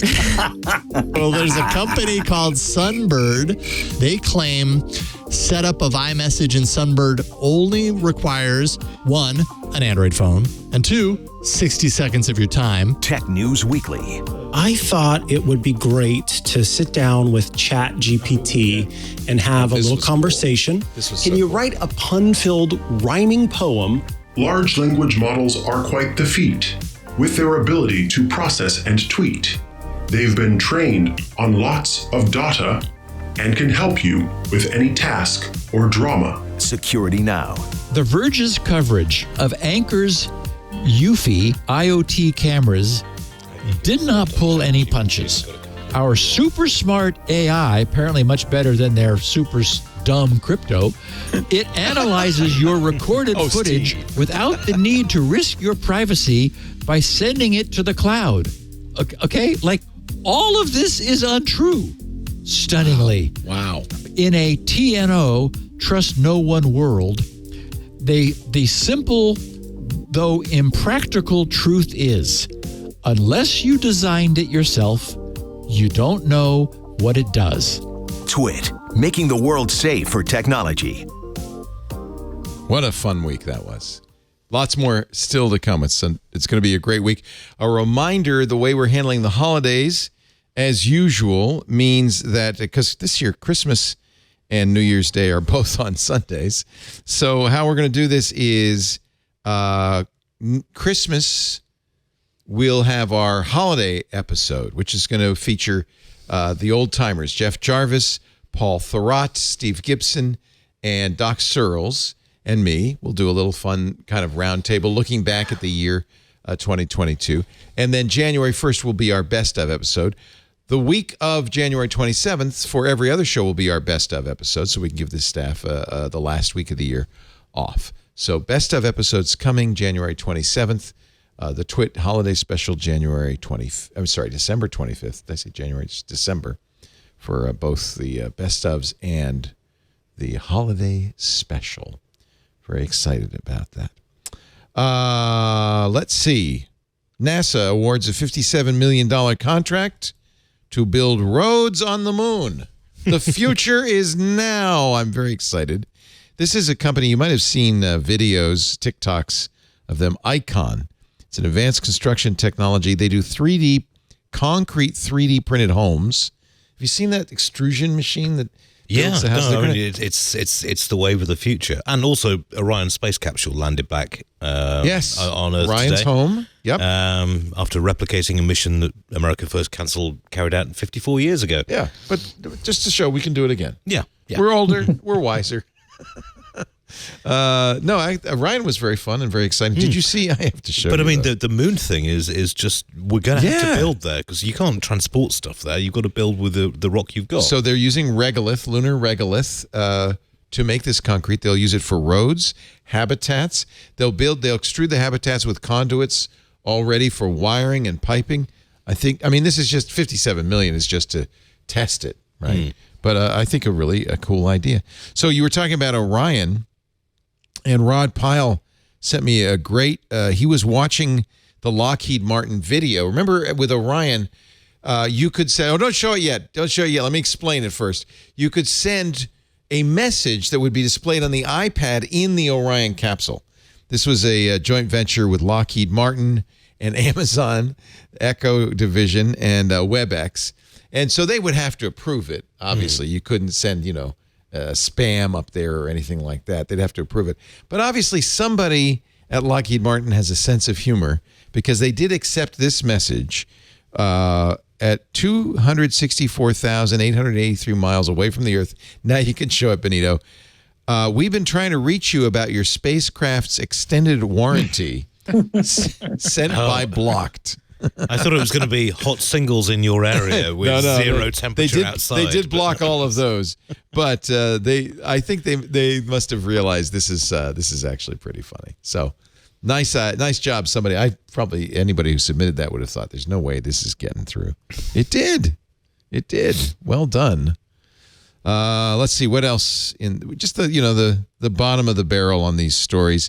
San Francisco, we're happy to report, has decided not to authorize explosive killer robots. Yes, indeed. It's thank goodness. One could say they've terminated the plan. Indeed. Last week we reported that. I heard that groan. Okay, citizen, back to your homes. They last week had approved the idea of using this is military technology, so it has to have the approval of the supervisors. That the San Francisco Police Department could use these 17 bomb disposal robots. And it could empower them with lethal force if there were no other way around But not guns, only explosives. That was the wild thing, just like a bomb. So it could just go in there and blow the bad guy up. I mean, that's been done already. Dallas in 2016. They killed there was a guy who shot, 5 or 6 police officers. They got him cornered into a building. They basically grabbed some explosives, put it on the front of a police robot, drove it up to him and blew him up. Yeah, actually, honestly, I don't think it's such a bad idea. I think about Uvalde. The police weren't willing to go in and save those kids. Send a bomb. Oh, no, I guess you couldn't send a bomb. No, you can't send a bomb into a school. That's not. No. And there, ladies and gentlemen, is my beef with this idea, because we'll get a little ambitious with it. Also, can I just ask, what did they think people were going to say? Oh, yeah, that sounds a great idea. Let's do that. Yeah. Let's give the SFPD robot bombs. This is it. In a few very, very tiny circumstances, this makes sense, which would happen maybe once every 5 or 10 years. I think people are rightly afraid. Abused. Yeah, afraid of abuse by an overeager police department. What could go wrong? What could possibly go wrong? What could go wrong? Terminate the killer robots. Did you know, everybody, that we have a military here in the United States that has bombs and things to blow things up? We don't need to give the cops robot bombs. We have a military already. Yeah, they can just bombs. They could call the Army. Have the Army do it. Yeah. Or the Navy, Marines, Air Force, Air National Guard, Sea Patrol, whatever. Another story from the Register. It's the end of an era. You ever flown a 747? The last 747 rolls off the production line. And I like Brandon. I don't know if Brandon wrote this or you did, Ian. Boeing, gone. Actually, that was Chris, my editor. Nice job. He's the class on. It really did feel, because I mean, I've flown 747s ever since I've been flying. Love them. It's that's the one that had the piano lounge upstairs. In the very first versions. Remember though, they had ads that they'd have people standing around at a bar and playing piano and singing on the airplane. Oh, if you look at the 1970s and 60s and 70s stuff, they were just like, they've got a bar, they've got a piano. Now it's just more seats, more money, more. Well, I don't know. Virgin still has a bar on some of their 747s. Yeah. I like sitting upstairs on a 747. It's kind of a smaller little. Yeah, but the luggage racks are much smaller. Okay. Sorry, I was an aviation journalist for a year. Spent a lot of time in the 747. Yeah. It's the 1,574th plane, be the last one assembled. They will still likely stay in service for at least another decade or two. These planes don't wear out. Yeah. The final craft is a 747-8 freighter, which will be delivered to the cargo company Atlas Air in early 2023. Yeah, it's end of the line. Now we have 777s, which are reasonable. 777s are good. I mean, I flew the A380 the last time I came back. I love the A380. Isn't that too big though? I mean, most airports can't even handle it. Yeah, this is it. It's kind of like Concorde. It's limited to certain routes. We flew an A380 out of San Francisco, and half the plane boards upstairs and half downstairs. It's the boarding is on 2 different levels of the airport because it's such a big. It's crazy. Well, some of the luxury ones, Virgin Airways did this horrible advertising campaign when they got the A380 because they put double bed cabins in the upper deck and a casino. No, that's awesome. Yeah, but Richard Branson's cheeky, smirky comment to the news was, now you can get lucky twice on a Virgin flight. And it was just like, for goodness sake, man, have some self-respect. That's the last thing that should happen on an airplane with other people. Here's the Emirates first class shower spa on an A380, just for you. Honestly, I'm going to say that's depressing. It's kind of depressing. I'm going to see. I think it's Sarah Millican said this, so we're going to see her later in the year, and she's just like, people talk about the Mile High Club as though it's something exotic and the rest of it. No, you've just had sex in a chemical toilet. Yeah, you don't really. It's not glamorous. It's highly overrated, and I'm not speaking as somebody who's had an experience of it. I haven't. Absolutely not. Final story: the Oxford Word of the Year. I actually was voting for metaverse, which is not yet in the Oxford English Dictionary. I thought that's a shoo-in, but no, the public vote, 93% voted for something I had never heard of, Goblin mode. I've never heard of that. What is that? Well, I mean, Leo, do you have the story pulled up? Because the actual definition is better than I can do myself. Yes, but this is from the Atlantic. Oxford defines Goblin mode as a type of behavior which is unapologetically self-indulgent, lazy, slovenly, or greedy, typically in a way that rejects norms or expectations. Yes. So Goblin mode is, for example, when you take your roommate's food and you sit on the couch ensconced in blankets all day and refuse to wash your socks because you're going Goblin mode. And it's what we all retreated to in the early COVID days before we realized this was going to be a multi-year incarceration in our domiciles. And I think it's actually kind of the extreme version of self-care, because it's a little bit selfish and a little bit greedy, and I adore it. And this is what weekends are for. And I go Goblin mode as often as I can. It's fantastic. I can recommend it. Do it. This is what the Atlantic wrote. The ability to go Goblin mode was a necessary evolution, forged in trauma, but it now remains with us as a superpower as we emerge from our caves after that long hibernation. Our goblin selves lurk somewhere deep inside us, beckoning us back home to vibe out. Yeah, mine's not that hidden. Mine's kind of right at surface level. Whenever people are like, put on pants, I'm like, I don't know, man. I haven't worn hard pants in a long time. I was wrong. Denise Howell said on our Mastodon, put the three words. One was metaverse, one was Goblin mode. I can't remember what the third one was. And I said, oh, metaverse is just I don't understand. I don't even know what Goblin. I've never, everybody shouted me down and said, what? Everybody knows Goblin mode. Actually, maybe I'm weird about this, but the other one, by the way, was hashtag. This one is definitely not a starter, a non-starter. Hashtag I stand with. No, what? That's not a word of the year. No. Metaverse is a word of the year. I don't like it, but it's a word of the year. It's a word that's going to be used again and again over the next decade. How often are we going to use Goblin mode? I don't know. Well, we've just done a whole segment about it, so several times apparently. Every time I'm on Twitter. It's only a matter of time before there's a Goblin mode emoji now, right?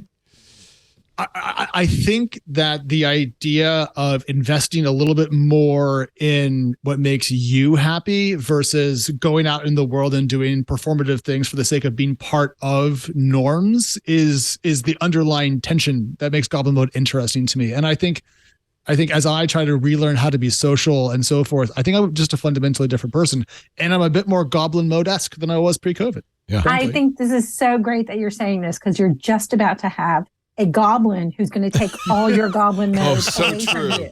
So true. No more Goblin mode for you. Oh. I'm trying to do as much self-indulgent crap as I can. Oh my God. Liza and I went to the library today. We read books by the fire. We're trying to do all this pleasant stuff because we know, in some number of hours, you will be serving an infant goblin for the next 18 to 30 years. I don't know if you found this, Alex, but your friends with kids for years have been telling you, oh, it's so fulfilling, it's the most wonderful thing you can ever do. And then when you announce the pregnancy, you're never going to sleep again. This was the most ridiculous thing, because everyone was like, oh my gosh, you guys are going to be such lovely parents. We're so excited, And then the moment we had a fertility journey, and the moment when we were finally pregnant, they were like, welcome to hell, kid. And I was like, I feel vaguely tricked by this. No. It's wonderful. You are going to love it. You're going to love that baby more than you loved anything ever in your life.